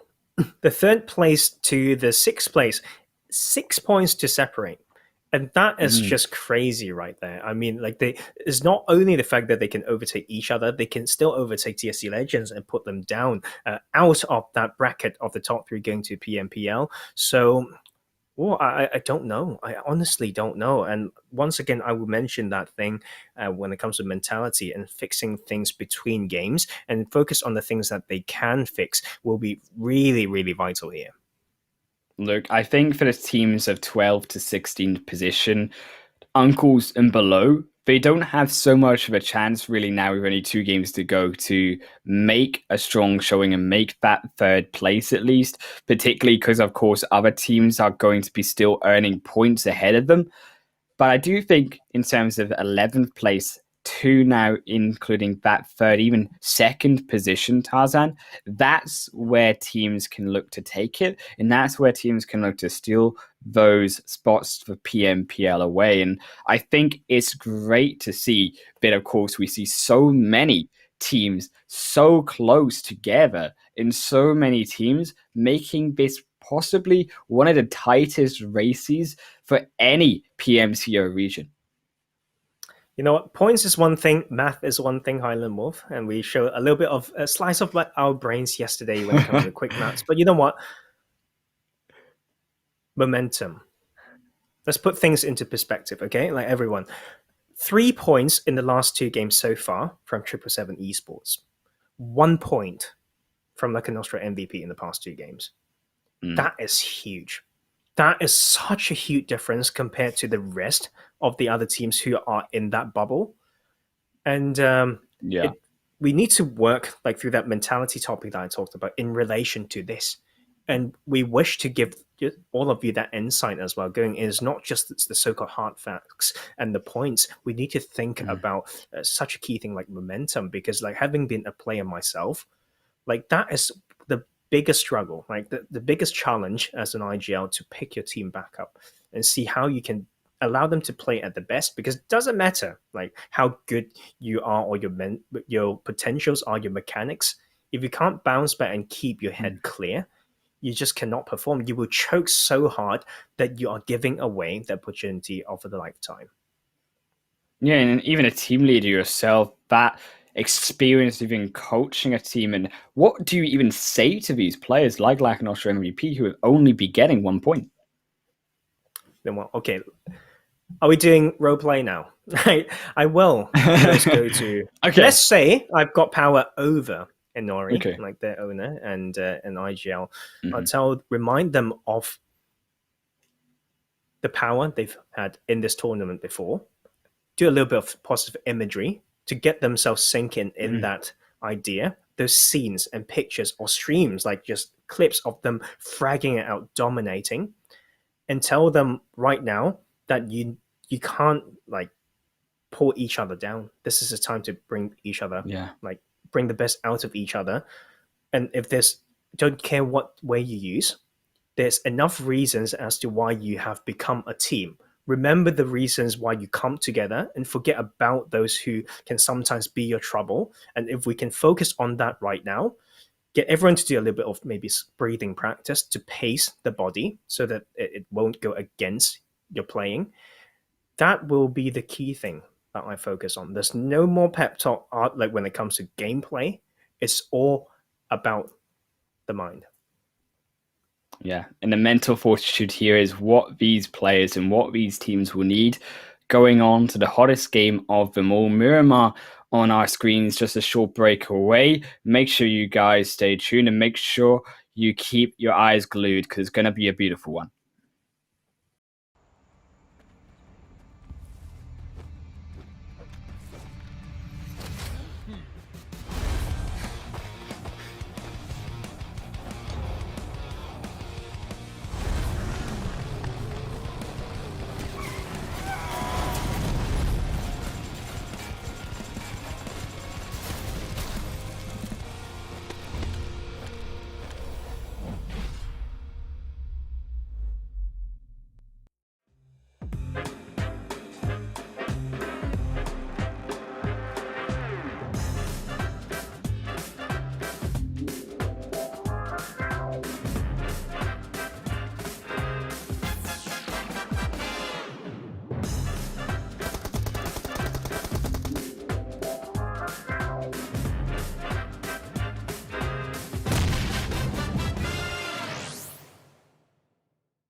Estamos de vuelta por partido número 3 de PMCO UK Spring Split 2021 y muchas gracias por my sponsor here in the competition, of course, Xiaomi, creating innovation for everyone. As you can tell by my Spanish here, Tarzan, we are ready for the third match on Miramar, and it will be a hot and spicy one here because these teams do or die for these points and for these chances to get into the top 3 for the PMPL EU West. One thing that I'm definitely looking at for Highland Wolf is how these teams are trying to hunt down a particular team, right? We've seen that theme coming in this last day of the finals, and it actually causes a lot of trouble for these teams who had a very decent chance to grab those top 3 spots. And so the teams really need to adapt, right? We saw in the likes of HardShift just now getting dropped on by basically 2 teams. They need to maybe come up with a different game plan, and that is going to add a lot of spice and change of dynamics. So we just can't wait any further. And this is officially the last map of Miramar that we're going to have. Going to miss it, and we're going to find out very soon in 2 games who will be crowned the best team of United Kingdom this split. It is going to be so close going into this match, and the pressure really on for these teams as we will jump into the Miramar match, and as I reveal my camera, we will jump back into the third match. It is going to be a juicy one. Keep your eyes peeled because it is going to be so good in terms of who will be able to grab now that top 3 position. You see on your screen, so Tarzan, that central playing path playing kind for now, and we won't see like what we saw in the first 2 games with teams seeing an opposite zone to the playing path itself. This is going to be really, really interesting because they got access to Hacienda del Patron, one very populated area in our region's PMCO, as well as Los Leones, not far for them to get to as well. And TSC Legends get the comfort drop. Now back to Al Asahan, they are trying to frag even further. So with a playing path like this, it opens up the option for now until we see that phase 1 circle. And we want to see in the likes of, in particular, I should say, HardShift. How are they going to play this one? Because we've seen them doing different things on Miramar. They've dropped Hacienda del Patron, they've dropped to the northwestern side, or they may just go back to the comfort drop for months of their playing around the eastern side of Los Leones. Western side is the actual case, so they are actually going to adapt once again. The last one off the plane, they are going for a very southern drop spot, and the phase 1 circle will be pretty centered just off to that northern side. It will be an interesting zone compared to how teams usually drop here in the Miramar match, Tarzan, because we know very clearly the teams love that position around Hacienda del Patron, and particularly RESQ have shown up strong in terms of their positional early game advantages, moving over to the plateau of Picado Hills to the north and overlooking that compound itself. that might be one of their core now places to take control of in this early game and catch out rotations of these teams moving in through those Picado area. And also looking forward to see how Lakonostra MVP plays this, right? Because Hacienda del Patron actually won't be as congested as the past few days of this PMCO UK play. And this is the classical drop spot. So they went back to it, back to the comfort pick, and they will need to see how they maneuver because they're in that dead center right now, and they know that part of the map essentially better than any of these teams. So they need to find a good way, right? Not just to loot up, but get an edge for themselves, right? Get into the strong position so they can have a strong start, because we mentioned how they only got 1 point in the past 2 games, and this is now or never for them. Of course, it is the side, though, of even Wild Sons of Odin, 2 of these teams in the bottom who, realistically, unfortunately, are eliminated pretty much mathematically at this point now from those top 3 positions. But what they can do here is be a massive thorn in the side of some of these squads who have still that chance towards the center of the leaderboard. And I would love still to see some strong aggression from these 2 squads and from these squads down at the bottom, even Uncles UK, if the likes, joining them in that 12th position right now, to really put in the pain and put in the aggression that we showed in that first match. And speaking of having 2 teams having a plan, right? RESQ is very close to Lakonostra MVP, right? RESQ is around San Martin right now, and Lakonostra MVP, like we mentioned, around Hacienda del Patron. So if the game plan is to hunt down each other, they actually are very close to each other to make that happen. And so that is one thing that I want to see, and it will be really, really spicy should it happen. But I actually don't think they would go for that style, because high risk, high reward doesn't always go your way, right? So need to see how they pull that out of their arsenal and make it work. And the side of Wild Esports, we saw them actually trying to hunt down some teams and causing troubles, in particular to the side of Most Wanted, the last game, I believe, and RENGERS, the other team, causing problems to Most Wanted. And it's going to be quite hard for a team like Most Wanted, because they haven't gotten those strong games yet, and they actually still have a chance. But Miramar, for this tournament, not the strongest map. Yeah, this map itself, this 3rd game of the day, is going to be the deciding match for so many of these teams if they can make it to those top 3 positions or not. And one of these teams who are going to be desperate for points, for a high placement here is Royal Knights. They had an absolutely pop-off near chicken dinner win in the first game on Erangel. They can maybe have that again on Erangel, but that's in the future. In the present right now, they have to make sure, and the onus is that they take this top series of points once again on this Miramar match, because if they don't, even the greatest Erangel game cannot save them from being eliminated from the PMCO UK Finals qualification spots. And you know what? I actually want to make some predictions here for HardShift in particular, because this is somewhat center circle, but more favoring the teams on the northern side. And HardShift went for that adaptation, go a very, very southern drop spot. If I, you know what, just an educated guess, I think they would go for a wide rotation along the eastern road, so they can end up on the very northern half, or northern tip of that map. And that it's kind of something that they've been doing. So that will be my guess. And we will get to see how correct I am when it comes to assessing the styles of teams. And we will still have quite some standoff, you know, like a team like Vendetta playing as a trio. It doesn't have many pressure. And we spoke to Bilal as well. And they basically said the same. They just want to show what they can do in these remaining games. And given the fact that they are the only trio, we are yet to see any knocks or kills in this game 3 of tonight.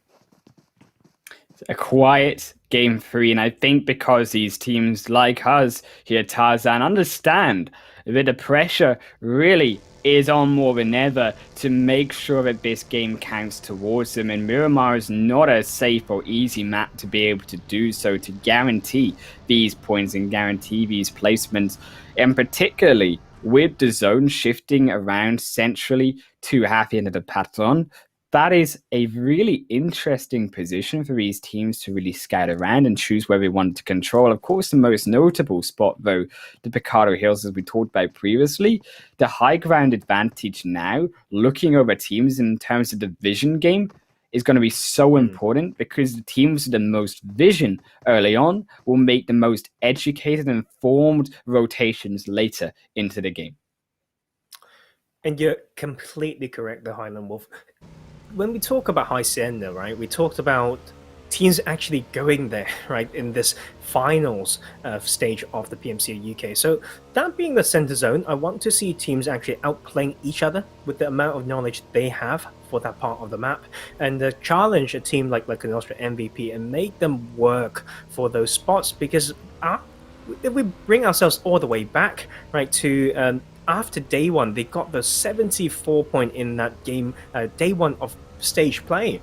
They already told us they are ready for PMPL, and they are now actually bumped down to the 6th place after 2 games, having 1 point in those 2 games. I mean, they need to really show what they're made of, the experience or the reasons they came together as a team, that partnership between Lakonostra as an organization and MVP Gaming. They need to show us the reasons why they created this super team.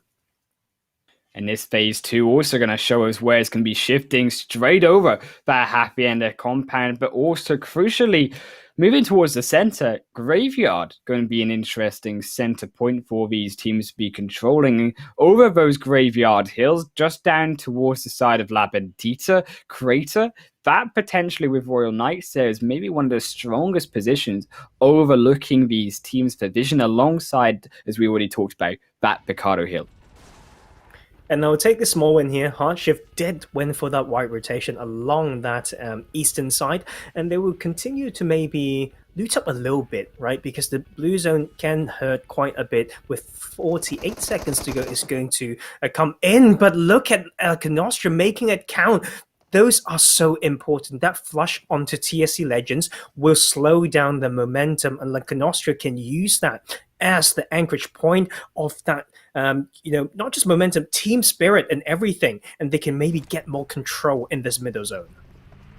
I'll tell you something, that's about the same amount of points, if my maths is right, Tarzan, that they got in those first 2 games. But brutality aside, that is now the chance for them with that pick to move in towards TSC Legends if they play this smart. Bujo on that court outside might be the next to fall, because without any support from the rest of his teams on the outskirts and that away from that shed, he is in such a vulnerable position. Even Ki1 moving around the outside, you can see looking to try and make a rotation, but Lakonostra MVP spoiled away by Vendetta UK from behind, and they will also find one knock, and Alicio far out from support.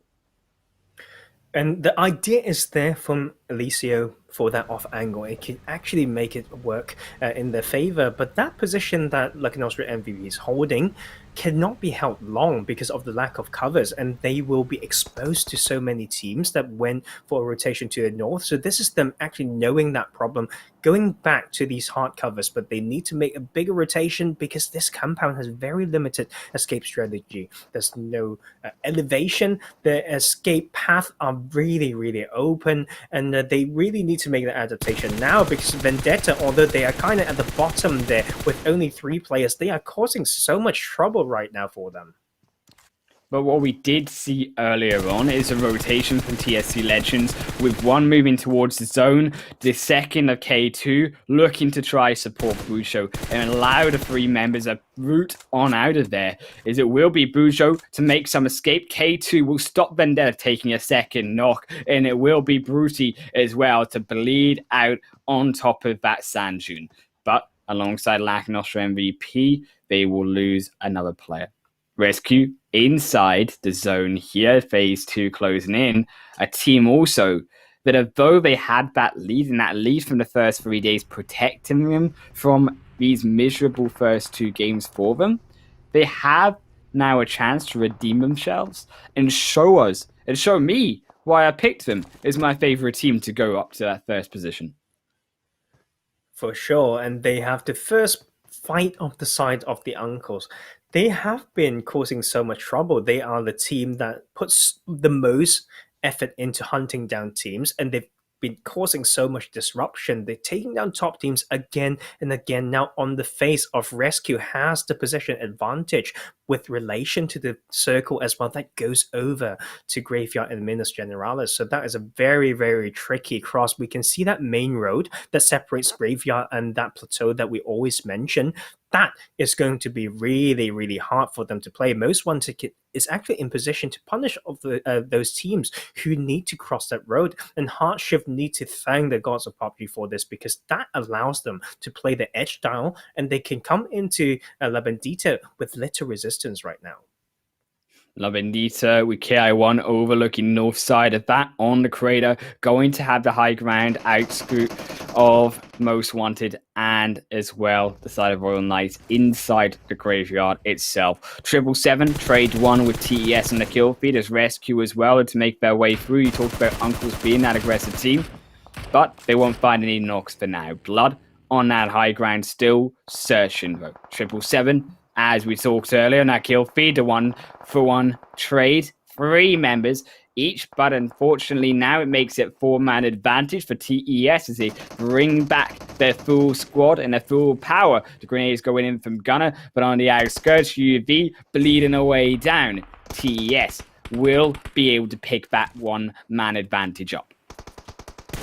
It's hard for 777 Esports, but that is Londa saying otherwise. They can maybe take this fight, and they need to do it quick because they need to cross that road that we are talking about. Not just them, the side of RESQ needed to do that as well. Those white rotation options will go down as time goes by, as the circle comes in. So 777 need to get out of here now. Maybe there are more teams coming into this plateau, and they will have insufficient cover to fight them off. Oh, a beautiful one from Tango. Dances its way into DR and a second onto Dika. That will be the double knock, and TES inside the smoke will lose half their squad. And it will now be the sole member of TES team on the backside, looking to make their rotation in a better way through into zone, because they're the only ones remaining. Still 16 teams are up. And crucially, I think this will also mean that these teams still alive are going to maybe be still a little bit more passive, or albeit until needed, take those fights, as you see with RENGERS now rotating in towards BeMyLOOT, Clash DP knocked, and as well as Kindboy, but Kindboy now being revived back up. Clash D might not be so lucky. Mizagi hunting him down, looking for that first, and will be able to find it. And look at RESQ! Look at that kill feed right now. They are out.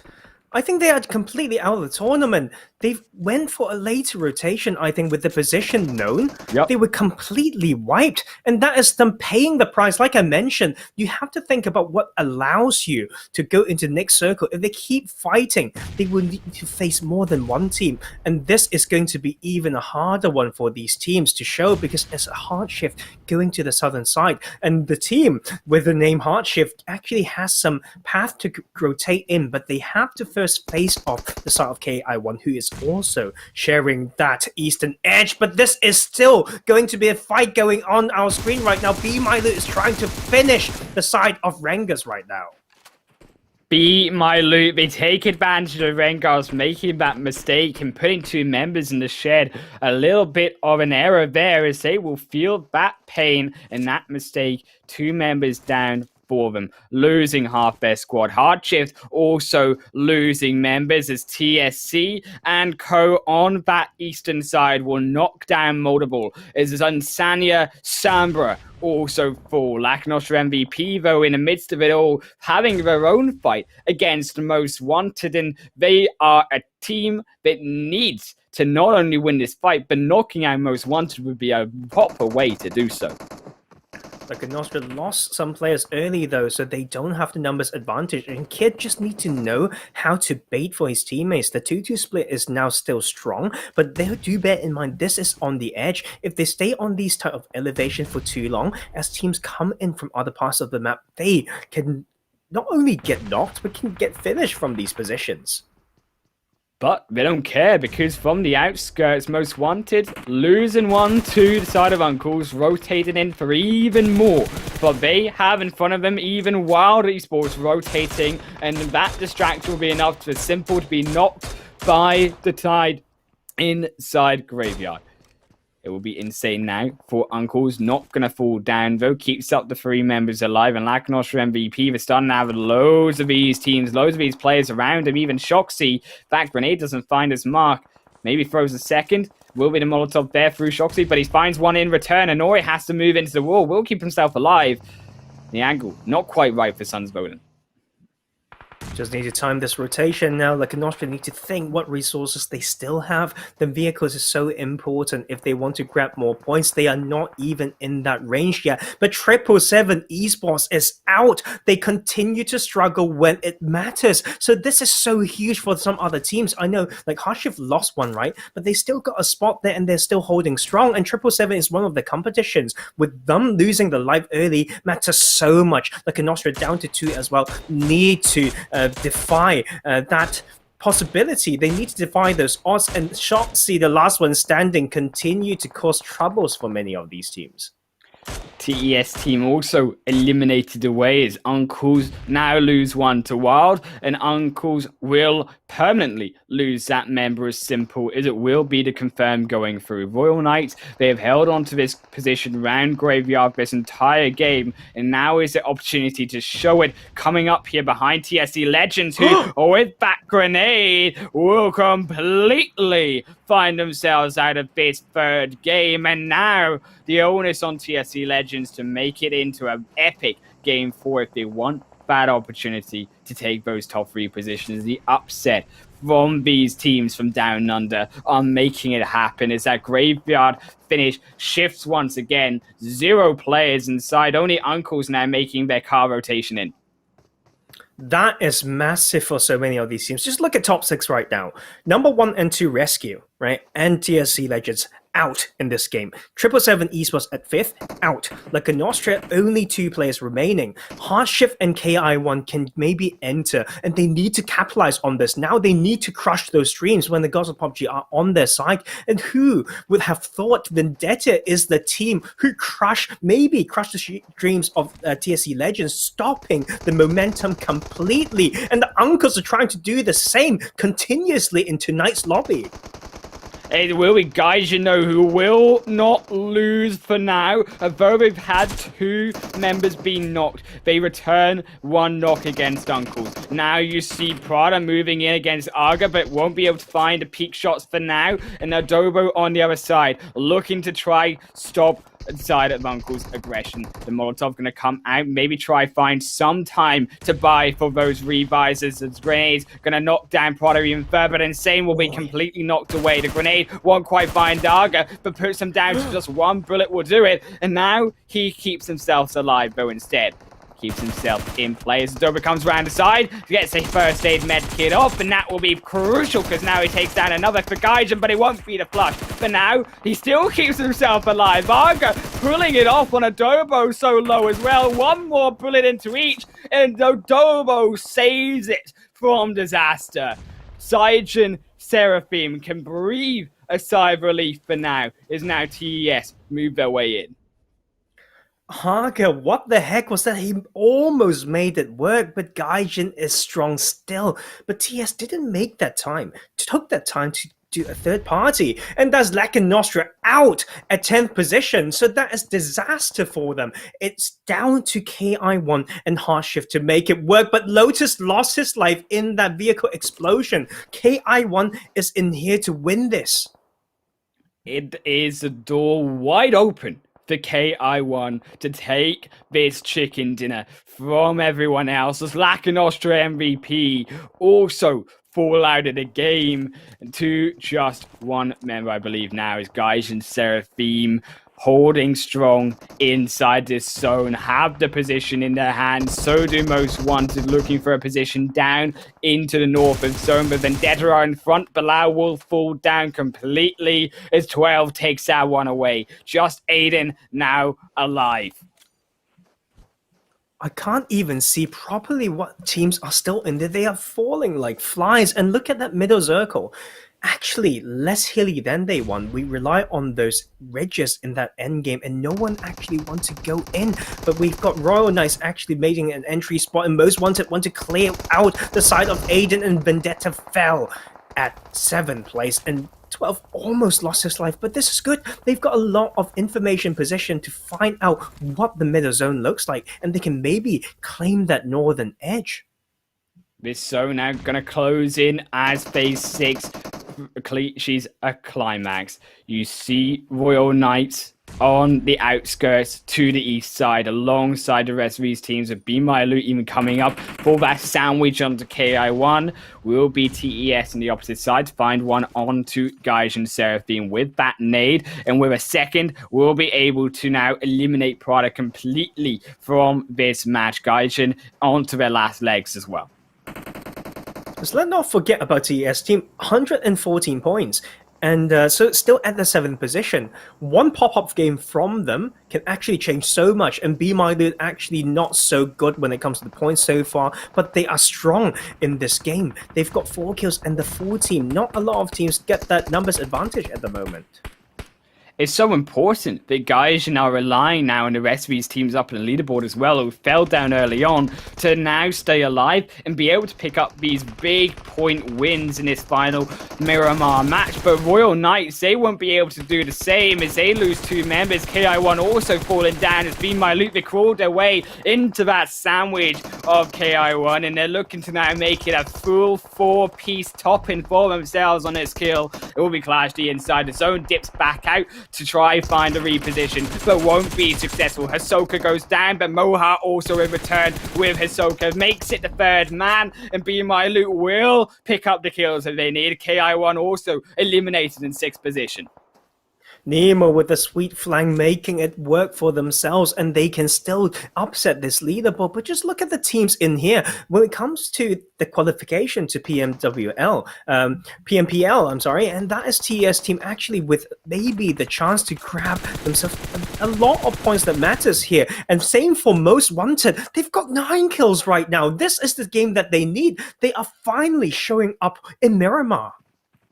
They could potentially here already grab 24 points as a minimum, going with a chicken dinner in Miramar here, Tarzan. But of course, there is still plenty of players allowed to increase that up a little bit more. Most Wanted find another doubling now to double digits. It is 2 numbers to 10 here. 25 points could be the standings for them. Make it maybe 11 as they pick up even more. But so are BeMyLOOT. They're also on 8 kills. That could be the chance for them to really suck up the points and put a nail in the coffin for some of these teams still contesting this 3rd place position, the 2nd place position for PMPL. And just look at the numbers advantage right now. The side of TS team should realistically be gone, right? They're just playing healing game. And so it's a 3 versus 3 solos for Most Wanted. But they need to time this rotation right, because look at that circle. No one wants to go in because it's so split, and that's not good news for the IGL being Kid going down right now. The blue zone's now closing in. They need to know when to strike. They need to make it work. Now Sultan continues to play spoiler. Sultan is doing the work that BeMyLOOT needed in these games today, and they are going to finally fall down to the zone, make it 3 teams remaining. Gaijin have held on all the while, keep in mind, so Royal Knights is faster on his final moments potentially in this match too. Most Wanted have the 2-man-to-1 advantage. And faster in that smoking bucket, need to get further in, and that might just be another kill for Most Wanted, and they will find some shots on it. Just missed it. ADS need to ADS in and make it work, but Kosti will steal that away, turning it into a 2v1. Kosti has now all of it on him to make that 2 versus 1. Can't quite find the shots for that ridgeline, not high enough yet. Needs to peek his head over a little bit more. Bacosti maybe going to cook a grenade, try and make up a most wanted dinner for their team. It will fall short. Adds 12 here now, closing their way in, snaking their way in. They chuck the pan in, gonna look to chuck the side of Gaijin Seraphim under into second position. Yeah, they do. They've got the circle now. indeed.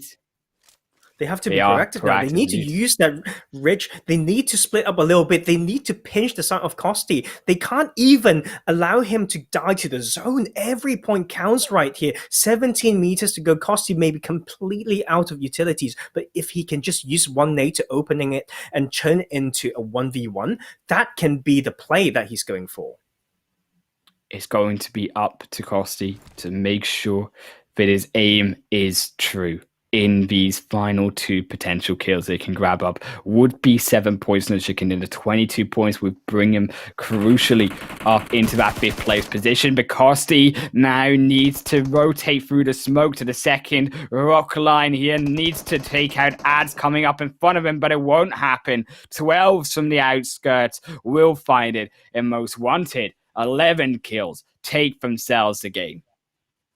And they will enter the 130 mark as they took that chicken dinner, bringing them all the way to 133. Probably taking that 3rd spot right now because HardShift went out pretty early as well. Same for Ki1. Decent mid game with some frags, but just look at the other teams. Lakonostra MVP continues to struggle. 777 Esports tell us they've got a different plan. And that kind of just threw away their 3rd place, which they started with before tonight's games. It is so close on this leaderboard. It is unbelievably close. And if my maths is right, 3rd and 4th positions should be tied right now. Is you do see Ki1 going to be tied 133 points apiece to most wanted. That is undeniably now so close it comes down to kill points and who will be able to really be that stronger team here going into the final match for Erangel. But keep just your eyes going down a little bit more, Tarzan, because Gaijin, they sneaked themselves at 5th position. You know what? Let's do some maths here once again, right? I mean, we've seen 777 Esports take up to, like big wins, right, would be up to 28 or even 30 points. And just add 30 to any of these numbers right now. And you can see how crazy it is. Even for BeMyLOOT, they can take 148 points if they have a 30-point game. Yeah. And that's just crazy to think about. And I don't even know what to say anymore. It's down to these teams. You know what? Sometimes they don't want to play a risky style, and they will just keep playing their own game. But we will, unfortunately, hear the sounds of dreams getting crushed through this coming game. So it's it's really complicated feeling right now, and I just wish them all the best, and I just want to see the best of them and let them speak for itself. Yeah, I think we can safely say, albeit that RESQ are going to be one of the teams to represent us here in the PMPL EU West. They are still 30 points ahead, albeit they have not had the showing that is what we need from teams that are going to be representing us in this 3rd game, or albeit previous games tonight. But they still got one more game. They can still pick up points and extend their lead. It's now down to the 137, 133 points in 2nd and 3rd position of, as we mentioned, the side of Most Wanted and, of course, of TSC Legends, holding those 2 positions respectively. And all of the teams below them who are just literally single digits worth of points behind these 2nd and 3rd place teams. Crazy, so crazy. So just for the last time, I just need to say the importance of developing your mental strengths. If you can't absorb this pressure right now, then that is probably the reason why you can't show up. Luck is one of those things. We accepted that long ago when it comes to this game. but we've also seen how teams can turn that around. And with that ability, in particular RESQ and TSC Legends, that is the reason why they're up there on the leaderboards right now. But for TSC Legends, like we said, 4 points ahead of the third and fourth place, anything can happen. So they need to continue with their strong suit. And then, you know what, just pray for these players.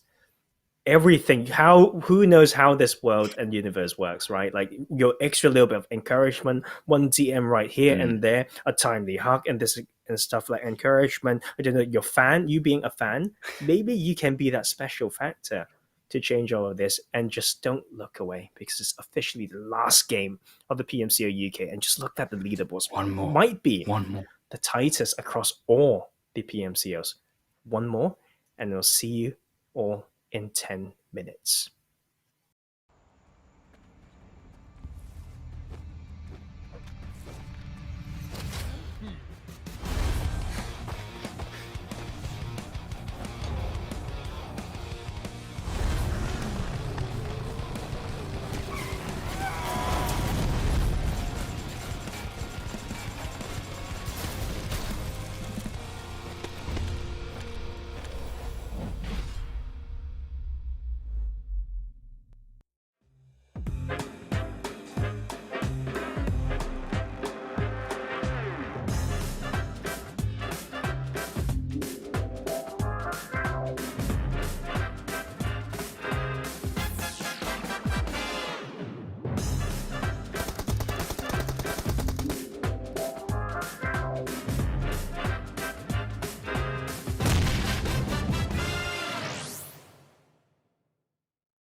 Welcome back, everyone, to the finale here. Final day, the final match of the PMCO UK Swing Split 2021. My name is Erangel, joined by Professor Tarzan, and I know you have some avocado action. Where is it? I see it now. There he is, my boy. Just like my floof over there. We got our floofy action happening for this final Erangel game. I'll tell you what I've also got here, Tarzan. I have something for this avocado. I have my pan here to be able to really cook him up for a juicy meal. And I'll put some rabbit alongside him. Exactly. Say hi to Professor Avo here. And so if we talk about support, right, he is with us for all the production team, players, casters. So he's here to support if we didn't have enough support already. So yeah, just a quick reminder, eat well. Okay, you're our athletes now, and we will have a long way to go if you know how to manage your own body. So that will be a message delivered to you by Professor Avo, and he can continue to study the game right now under me. And we are so ready for this last game. Look at that leaderboards, man. Crazy congestion at the top. It can be anyone's team, it can be anyone's game, and can be anyone's chance to show themselves and represent the region in PMPL Europe West.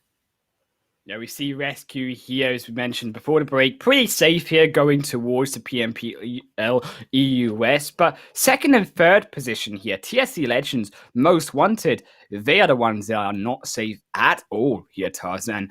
CKO1, Gaijin, all the way down to even the likes of Royal Knights that can contest with a pop-off game that third, second place. It's going to be really hard for Royal Knights, though, but who knows? We've seen them play their particular style and made it work. And I mean, if in particular BeMyLOOT, right? They showed us the bounce back. And it is now or never. Give us the big chicken dinner and show that they deserved it. The second seat from group stage. And the last time, right, like when they played PMCO Europe last split, they just missed the finals, and now they're now here in the finals. How about going one step further? It is going to be up for the side of BeMyLOOT to show it where it counts. And alongside the rest of these teams coming up, even the likes of HardShift, who started after game number one here in second position, and then it dropped back down to sixth. That's how close the leaderboards have been in between these games today. But now their chance here is still alive. As we talked about how close it is on the bottom end of that leaderboard, it is literally single digits, 137, only now 10 points separating second to seventh.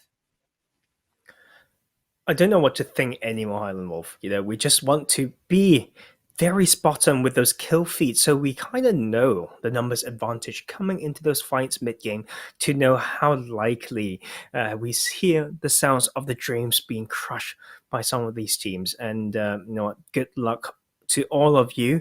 And you know what? I'm going to miss this, but let's not focus at the end first.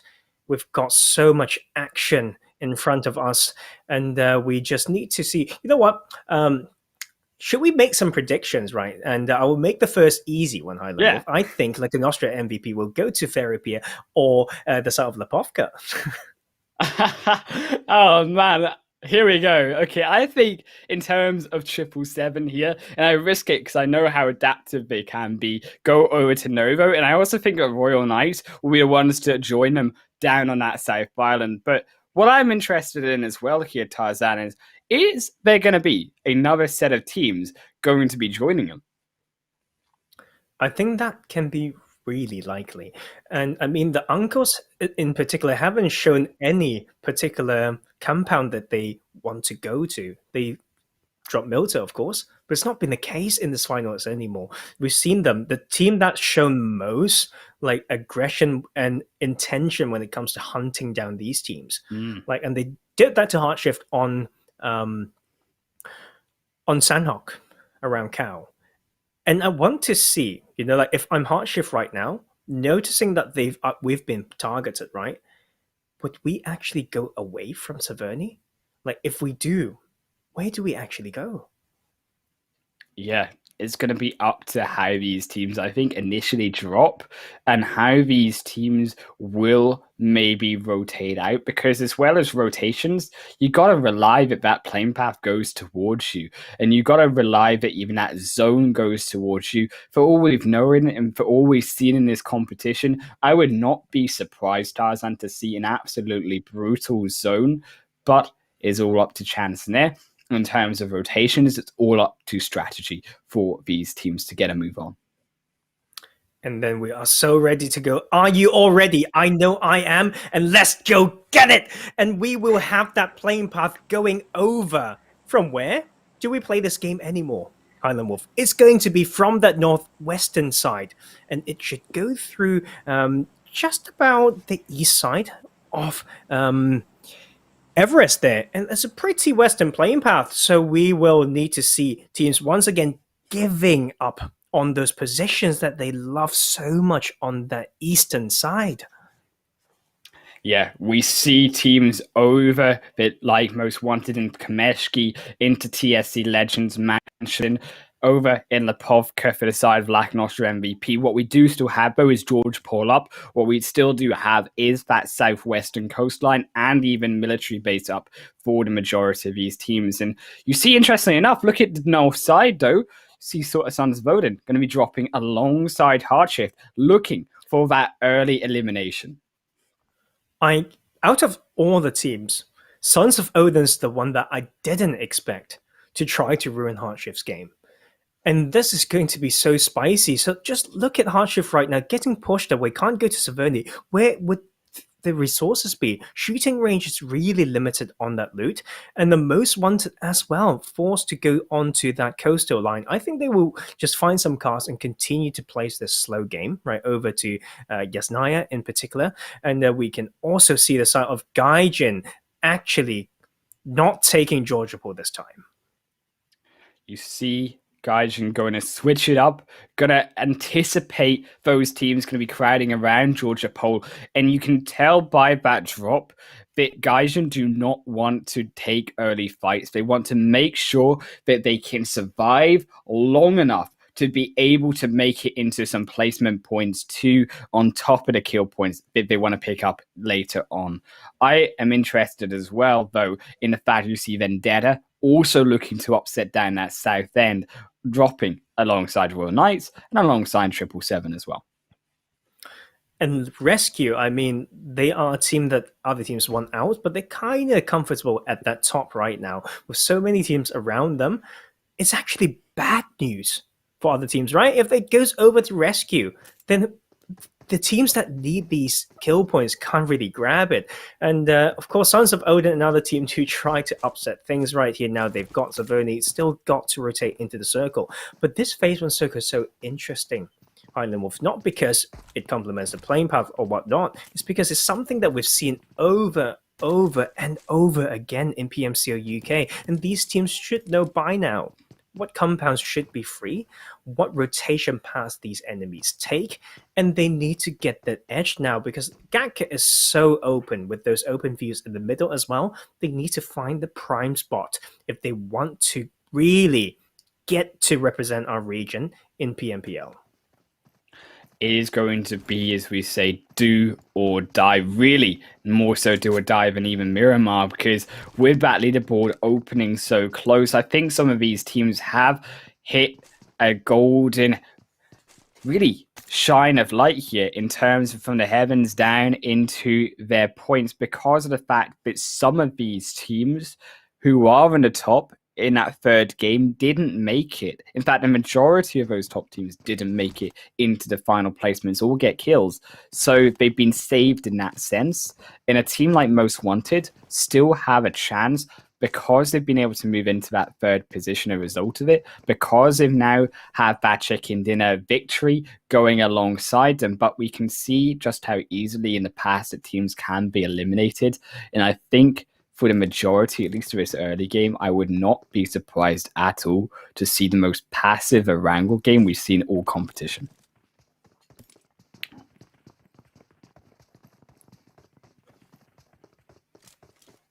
See Lakonostra MVP here, joining up here, moving around Ferry Pier as TES as well, move their way across over on that other side of zone, over on Milta Power and Primorsk, sorry, should I say, as they will be on that dark side, going to be adjusting their position through into zone, adjusting their position to the center, because, of course, Tarzan, we do have to note here that over towards the center of this zone, right, that goes through Gatka Fields once again, that goes through into the side of that very open area that teams could get caught out on their rotations.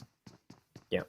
And the point that you mentioned earlier, right, that it should be a slower game, is completely true. Is what we should expect as well, because there's no space, no chance for them to make any mistakes. And you know what? I've been thinking a lot for a team, and that HardShift right now, when they got pushed away from Saverni, they can still use this game, right? And the strongest map that they know, like so far in the tournament, to really get the most deserved qualification.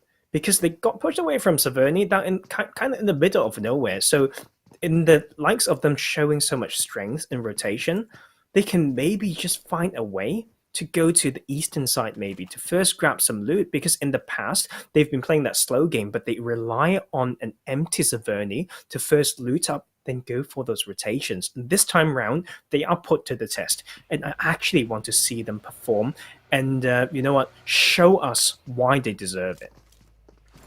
A team here that is also on that bubble, Ki1, had the potential there to finish off the chicken dinner, but couldn't quite close it out in Miramar. They took that fourth position. They did take some kills with them alongside them, which means they still have that chance to now draw themselves with side of Most Wanted and into now that top 3 position. Sat on 103, 33 points for them. BeMyLOOT, though, dropping again in school. And it is an interesting position to drop in school, right? Because they are actually, for most part, compared to other teams, close to that center of zone. And they're going to be close to a nice rotation to overlook, as we mentioned earlier, that open center area and maybe catch those rotations out and be that team to pick up the kills. Because, as we know, BeMyLOOT, yes, they maybe have that potential to come up to the top, but they're going to need a whopping amount of kills to do so. And actually, speaking of BeMyLOOT, right, they still have the chance to make it in, but they may need a different game plan because we've seen time and time again with this type of circle ending around school apartments, they drop there and they just prefer staying there when they've got access to other stronger positions. So that is something that they definitely have to do, in my opinion, to get this biggest win ever in the tournament for them to make it work. But Shoxy from Sons of Odin has otherwise to say and just allowing BeMyLOOT to find another reason to stay in those hard covers.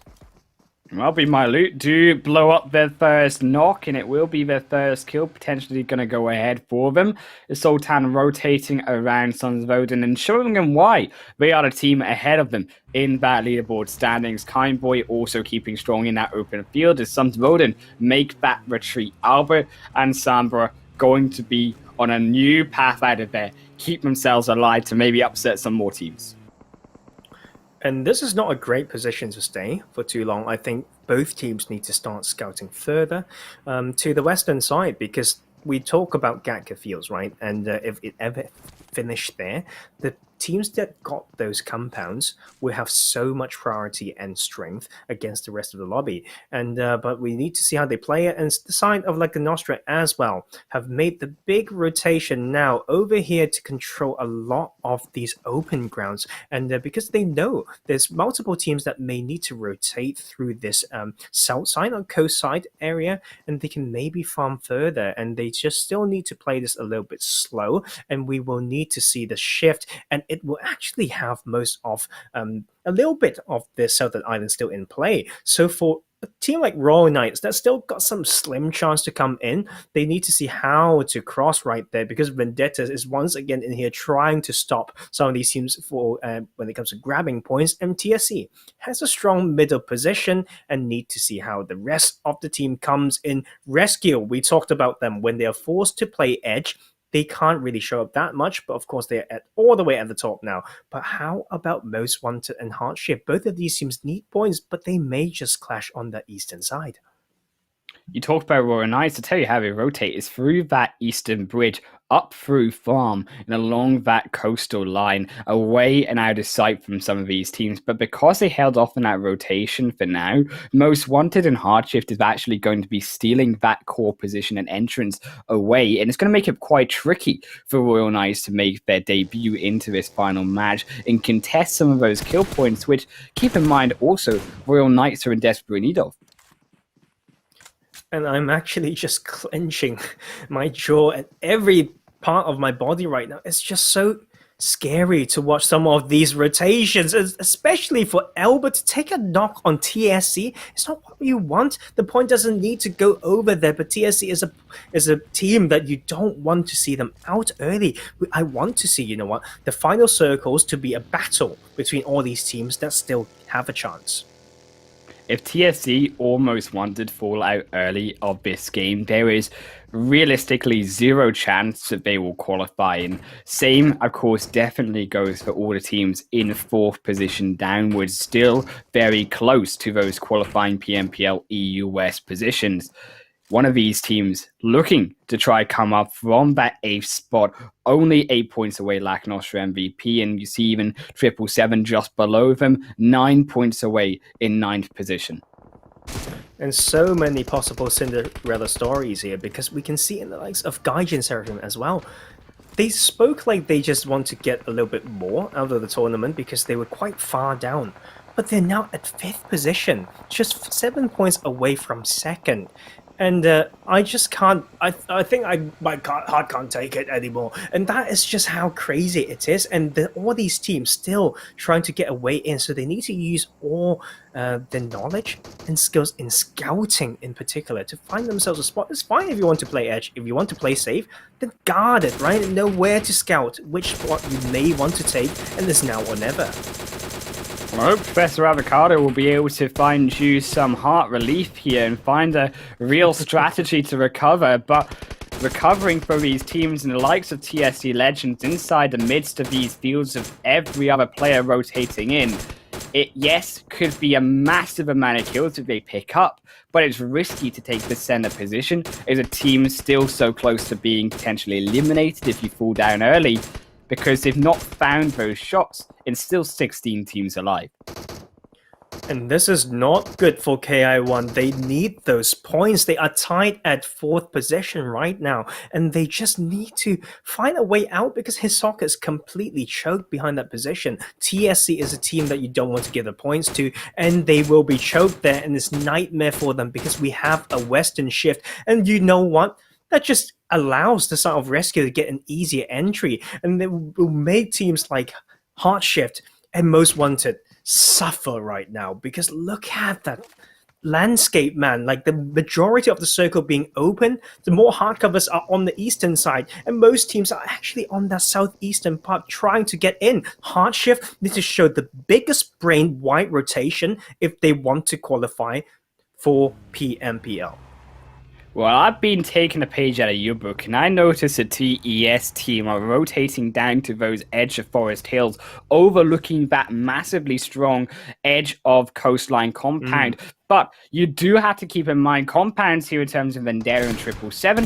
Vendetta, unfortunately for them, not able to be able to take out 777, but a great news for 777 because they start themselves off 1 kill on the board. Can't quite find the second as Vendetta keep themselves alive, keep all 16 teams alive in this final game. But it is now going to be that point with phase 3 closing in around these teams. It will force some of them to drop. You know what? Let's talk about 777 Esports in that rich compound. The last time they took it, they came second or top 3. They know the strengths of this compound and how it can choke all the teams trying to rotate and get sightlines on that open field.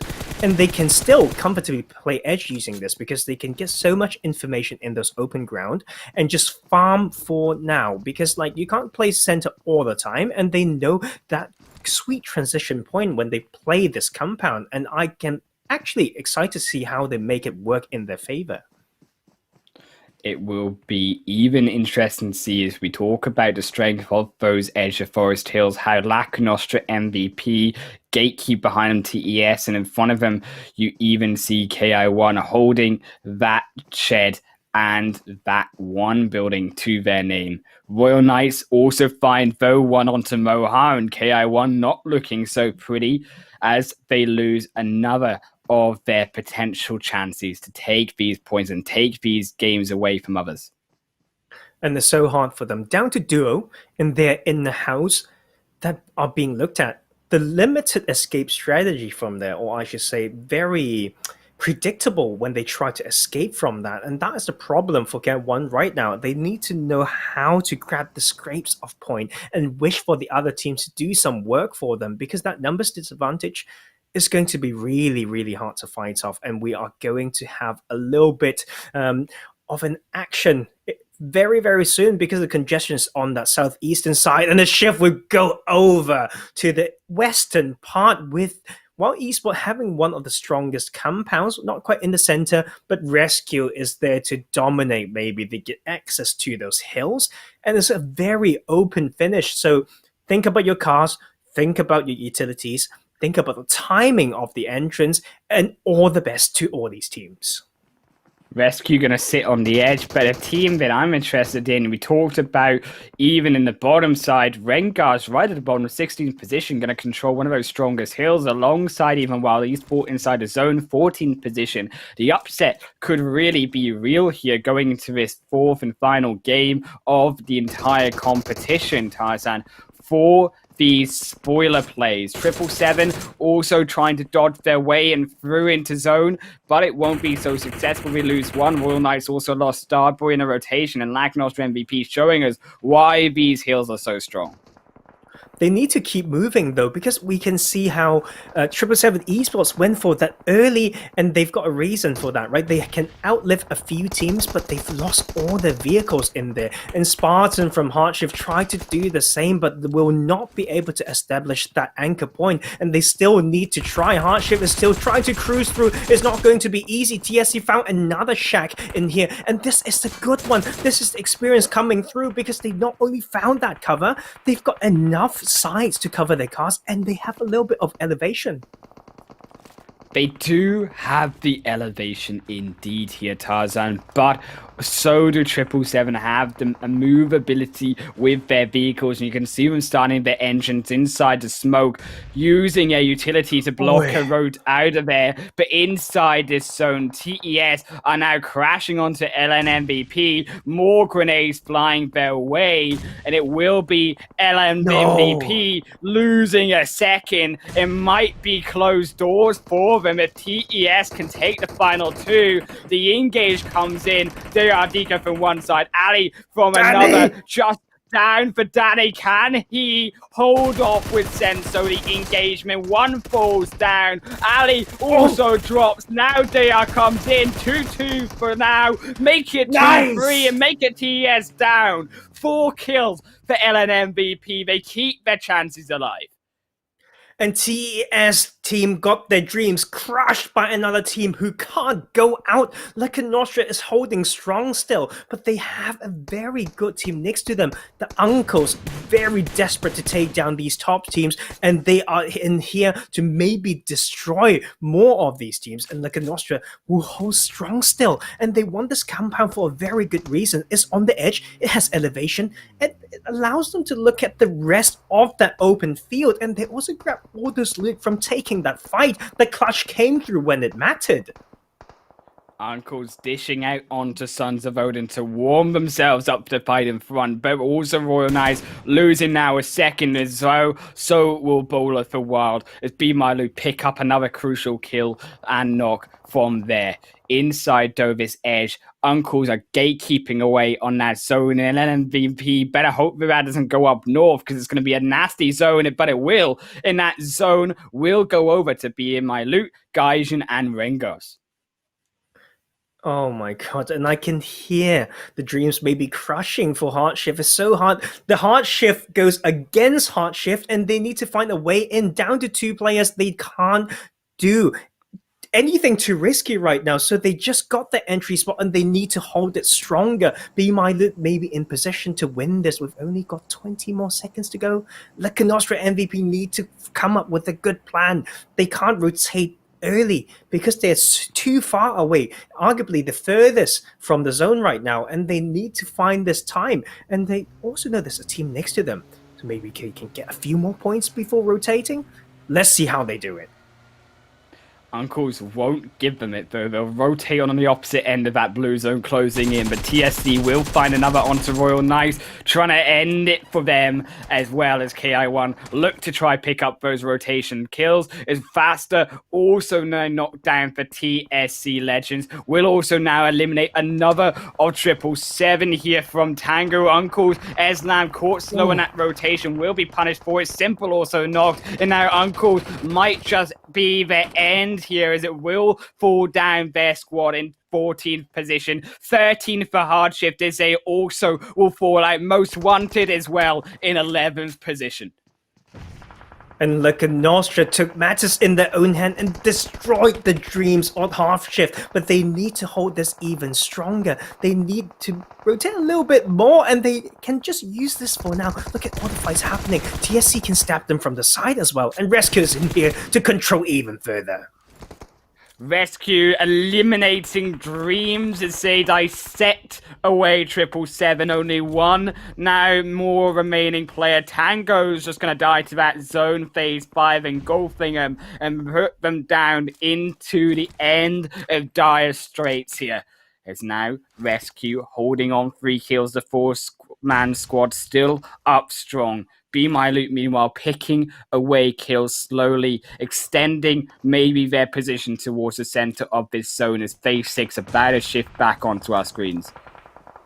I can't take it. I can't take it. Lakonostra can maybe make it work. Look at TSC actually getting knocked. Bujo, the IGL, can't be out for them. He is so strong. He is a key player in this game right here, and they need to make it work. And Lakonostra, with the likes of HardShift and TSS team out, and Ki1 having basically a really bad game as well, they need to make this work now. They need to first get into this new circle.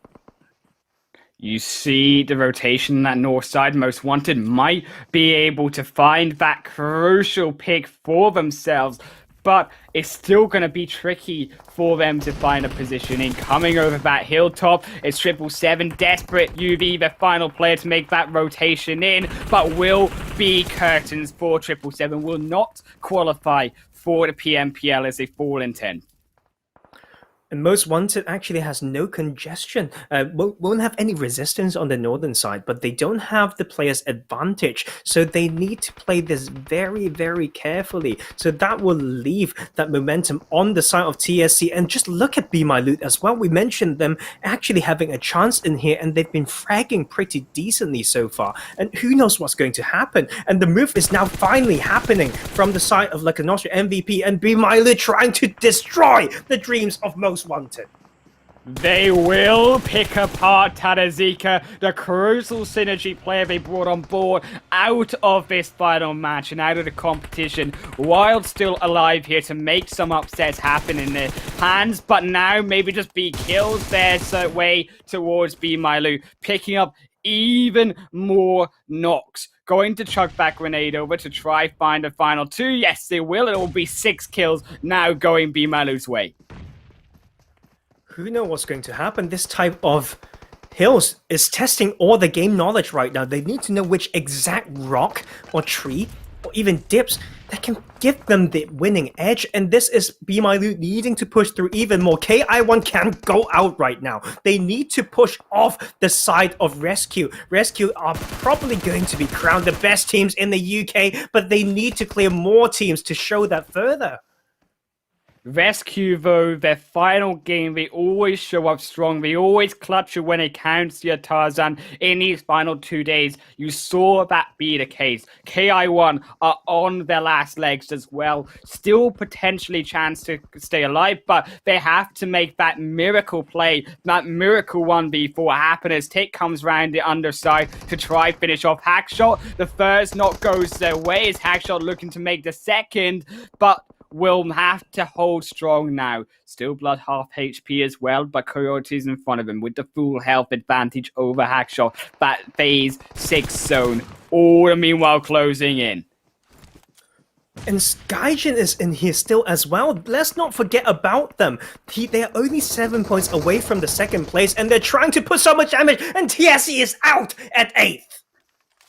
TSC, heartbreak for them as they're unable to make it happen. But BeMyLOOT on that north side with Most Wanted, they're edging their way towards that victory inside phase 6 zone comfortably here, Tarzan. But it is Most Wanted only 12. The solo player alive will stay quiet for as long as possible, only pick up the kills as soon as he knows there is a chance to do so. But if he could find that 1 versus 3, would be crucial to the upset. I mean, he's still got a chance. He just needs to know how to stay quiet and rely on the rest of the lobby to do their jobs. And Gaijin actually has this really sweet split right now. They can maybe kill Malik from RENGERS and just clear that team out, take that spot, use that drop as hard cover. And that is something I really wish them doing. And they've also got the numbers advantage right now. And this is going to be absolute madness.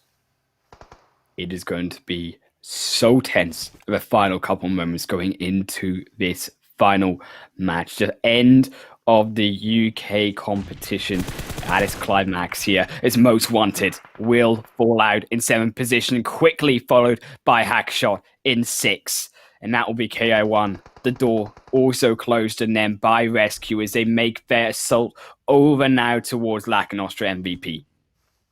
And I think Lakonostra MVP and Gaijin can both take the 2nd and 3rd seed because this point separation is so close. So it's now or never with 8 kills on the board as well. Lakonostra can maybe do it. Lakonostra, they have the chance indeed. RESQ now just down to 2 players, but they're split. They've got a broad range on the south end to be able to make at least maybe one of them into the now. Phase 7 is closing in. No, phase 8 now going to be just as quickly upon us as Lakonostra MVP also needs to make that speedy crawl on out of there. But on the other side, Gaijin, you mentioned, still alive. BeMyLOOT still up with the strong amount of members as Senso goes down, gets picked by Hyper, but in return, Hyper will be punished by Danny, and Nori will finish him off. And that will be just rescue down to one more member, Coyote, trying to make some more of that utility useful as they'll find one onto Malik. Throw the Molotovs onto Gaijin, just trying to play as much spoiler as possible. And it's just going to be so tense with the utilities going down as well. You know what? Gaijin might be able to qualify here, but they need to use this ridge line so well. That relative high ground is so small, and look at how all these players relying on the edge and using those utilities to get a small advantage. Adobo to lead the way. We know what they can do. They've once lost hope, and they have no further reason to go against themselves. They can maybe take this. The four members, the full team. Now we're down to 3. Both them and Lakonostra are in here. BeMyLOOT needs the biggest name. If they do it, they can make it through as well. Gaijin from 10th position, maybe take it into qualification through these 4 games today. They're starting to make their assault into the center. They're starting to make their kills count, but BeMyLOOT are the ones with the kills. They've got 11, but Sultan's been knocked. Kindboy on the opposite side, just so quickly down to 1 member. BeMyLOOT's chances of hope are slipping as Nemo, the only one alive, to swim his way into some qualification spot. And they need every point that matters now. It can't even risk for that revive right now. They want to get every single point, and they're trying to finish the dreams of Gaijin, trying to spray it all down. What's it Huracan?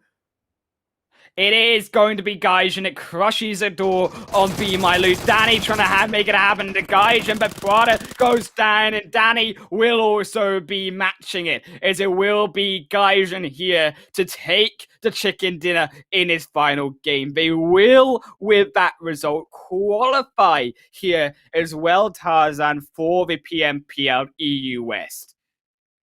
Okay, you know what? Like, I'm pretty sure they have, and I'm happy for them. But what's after that? Who will make that 3rd seat? We need to find out, because Lakonostra had a very decent game. I think it just might be them, but they got 12 points behind the 2nd seat initially. Was that enough is the question. We need to see the leaders, but I don't know. I can't rely on my brain and the quick maths right now. No math will work for me right now, and we just need to see, and we'll reveal that all together. So when that is ready, it will be on our screen, and we can see who will be crowned the best team of the UK this split, as well as which are the 2 will make it through, and Highland will just take it away. It will be Lakonostra MVP taking 3rd position, Gaijin in 2nd, and the RESQ clutch my pick here, take up 1st position, and those will be our 3 representatives from the UK region for the PMPL EU West competition later in the year. Unfortunate though, of course, for the side of TSC Legends, BeMyLOOT, literally 4.6 points again for BeMyLOOT here to qualifying, but it's just not enough. You know what? Let's think about how close that was.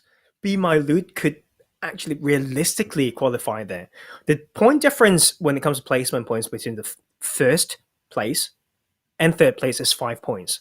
But not just by taking those 5 points, they would take that away from Lakonostra MVP if they could do it. So that was actually Danny, and you know what? I don't even know anymore. Whose fault was that or whatever? It doesn't matter anymore. It's time for them for these teams to celebrate, and we do celebrate for them.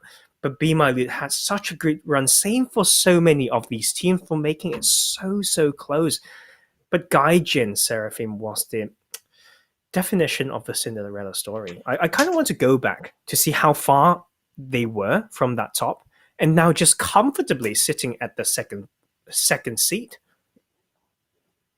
Yeah, you see even Gaijin here over at the end.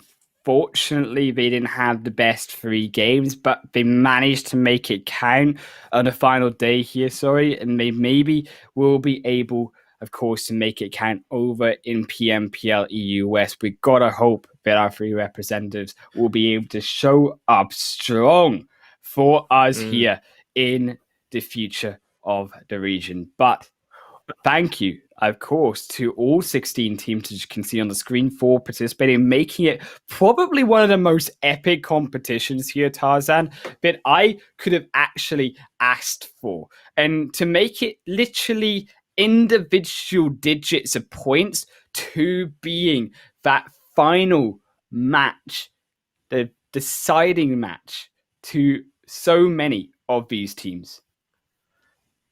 What can I say? I found the stats, by the way. Gaijin Seraphim, after yesterday, they got 75 points. And they've taken, how many was that? 79 points today? Am I correct? 79 points today. Yeah. To take this qualification to PM. Absolute madness. We have never seen any of the teams throughout whole tournament to get 79 points in one single day. What a Cinderella story. What a run for them. What an honor to cast them and all of these teams as well. What a run for even Lakonostra MVP to be able to make it from the bottom side of that leaderboard through the day to clutch it in a final game, to clutch it not only in the second position, but grab those kills. And you could see how desperate some of these teams were being inside of these final moments, inside of this final game, to grab up those kills. How desperate even BeMyLOOT were to sacrifice even players for kills to try grab all of those points they needed. But as we say, just not quite enough. And I do hope as well, though, for teams that don't make it in, to be able to keep strong, as you say, keep on practicing towards future competitions, because it's not over. We're just at the start of the year and the start of the entire annual competition here, Tarzan, and there is still plenty of time for these teams and these squads, these organizations, to be able to show up and still get all the way to the World League at the end of the year. So many ways, and they just need to stay innovative, stay fresh. And speaking of innovation, for the one last time, let's not forget about our sponsors, Xiaomi, creating innovation for everyone. I get to do the last one, and you got to like that one. And spot on there. It's about what they do from now. Take some most deserved rest. Plan forward. Think about, the best players and teams, they use all the experience to the maximum. Everything is for them to learn. There's mistakes, of course, but there are good mistakes if it's trial and error. They can also have what seem to be success and good fights, good kills, but they might not be as clean as they need to be. So their ability to do that and how they place the mentality around all these experience, especially in a tournament like this, is the element and the raw material that they need to continue to grow. Look at how close they've been. Yeah. Next split is a matter of how all of you outgrow each other. You need to all be better than yourselves and be better quicker than your enemies. It's going to be about that growth and that growth through the year for all of these teams, even the ones that are qualified. But it's been an amazing journey of growth here for you and me. I've got as well my little bunny here. He is gonna wave us goodbye, and so will your avocado. He's not got hands to wave you goodbye. Maybe his leg can do it. There we go. I'll bring him into screen. There he is. And also, we need to weigh in a thanks here to also Christian, our amazing producer on the back end. He's silent right now, but he has been the true innovation behind the scene and the true magician behind all of these slides and this action. So without further ado, thank you guys for joining in to all of the competition of the PMCO UK Spring Split 2021. And I wish you all a very, very lovely good night, guys. Take care. Goodbye. Take care. Stay safe.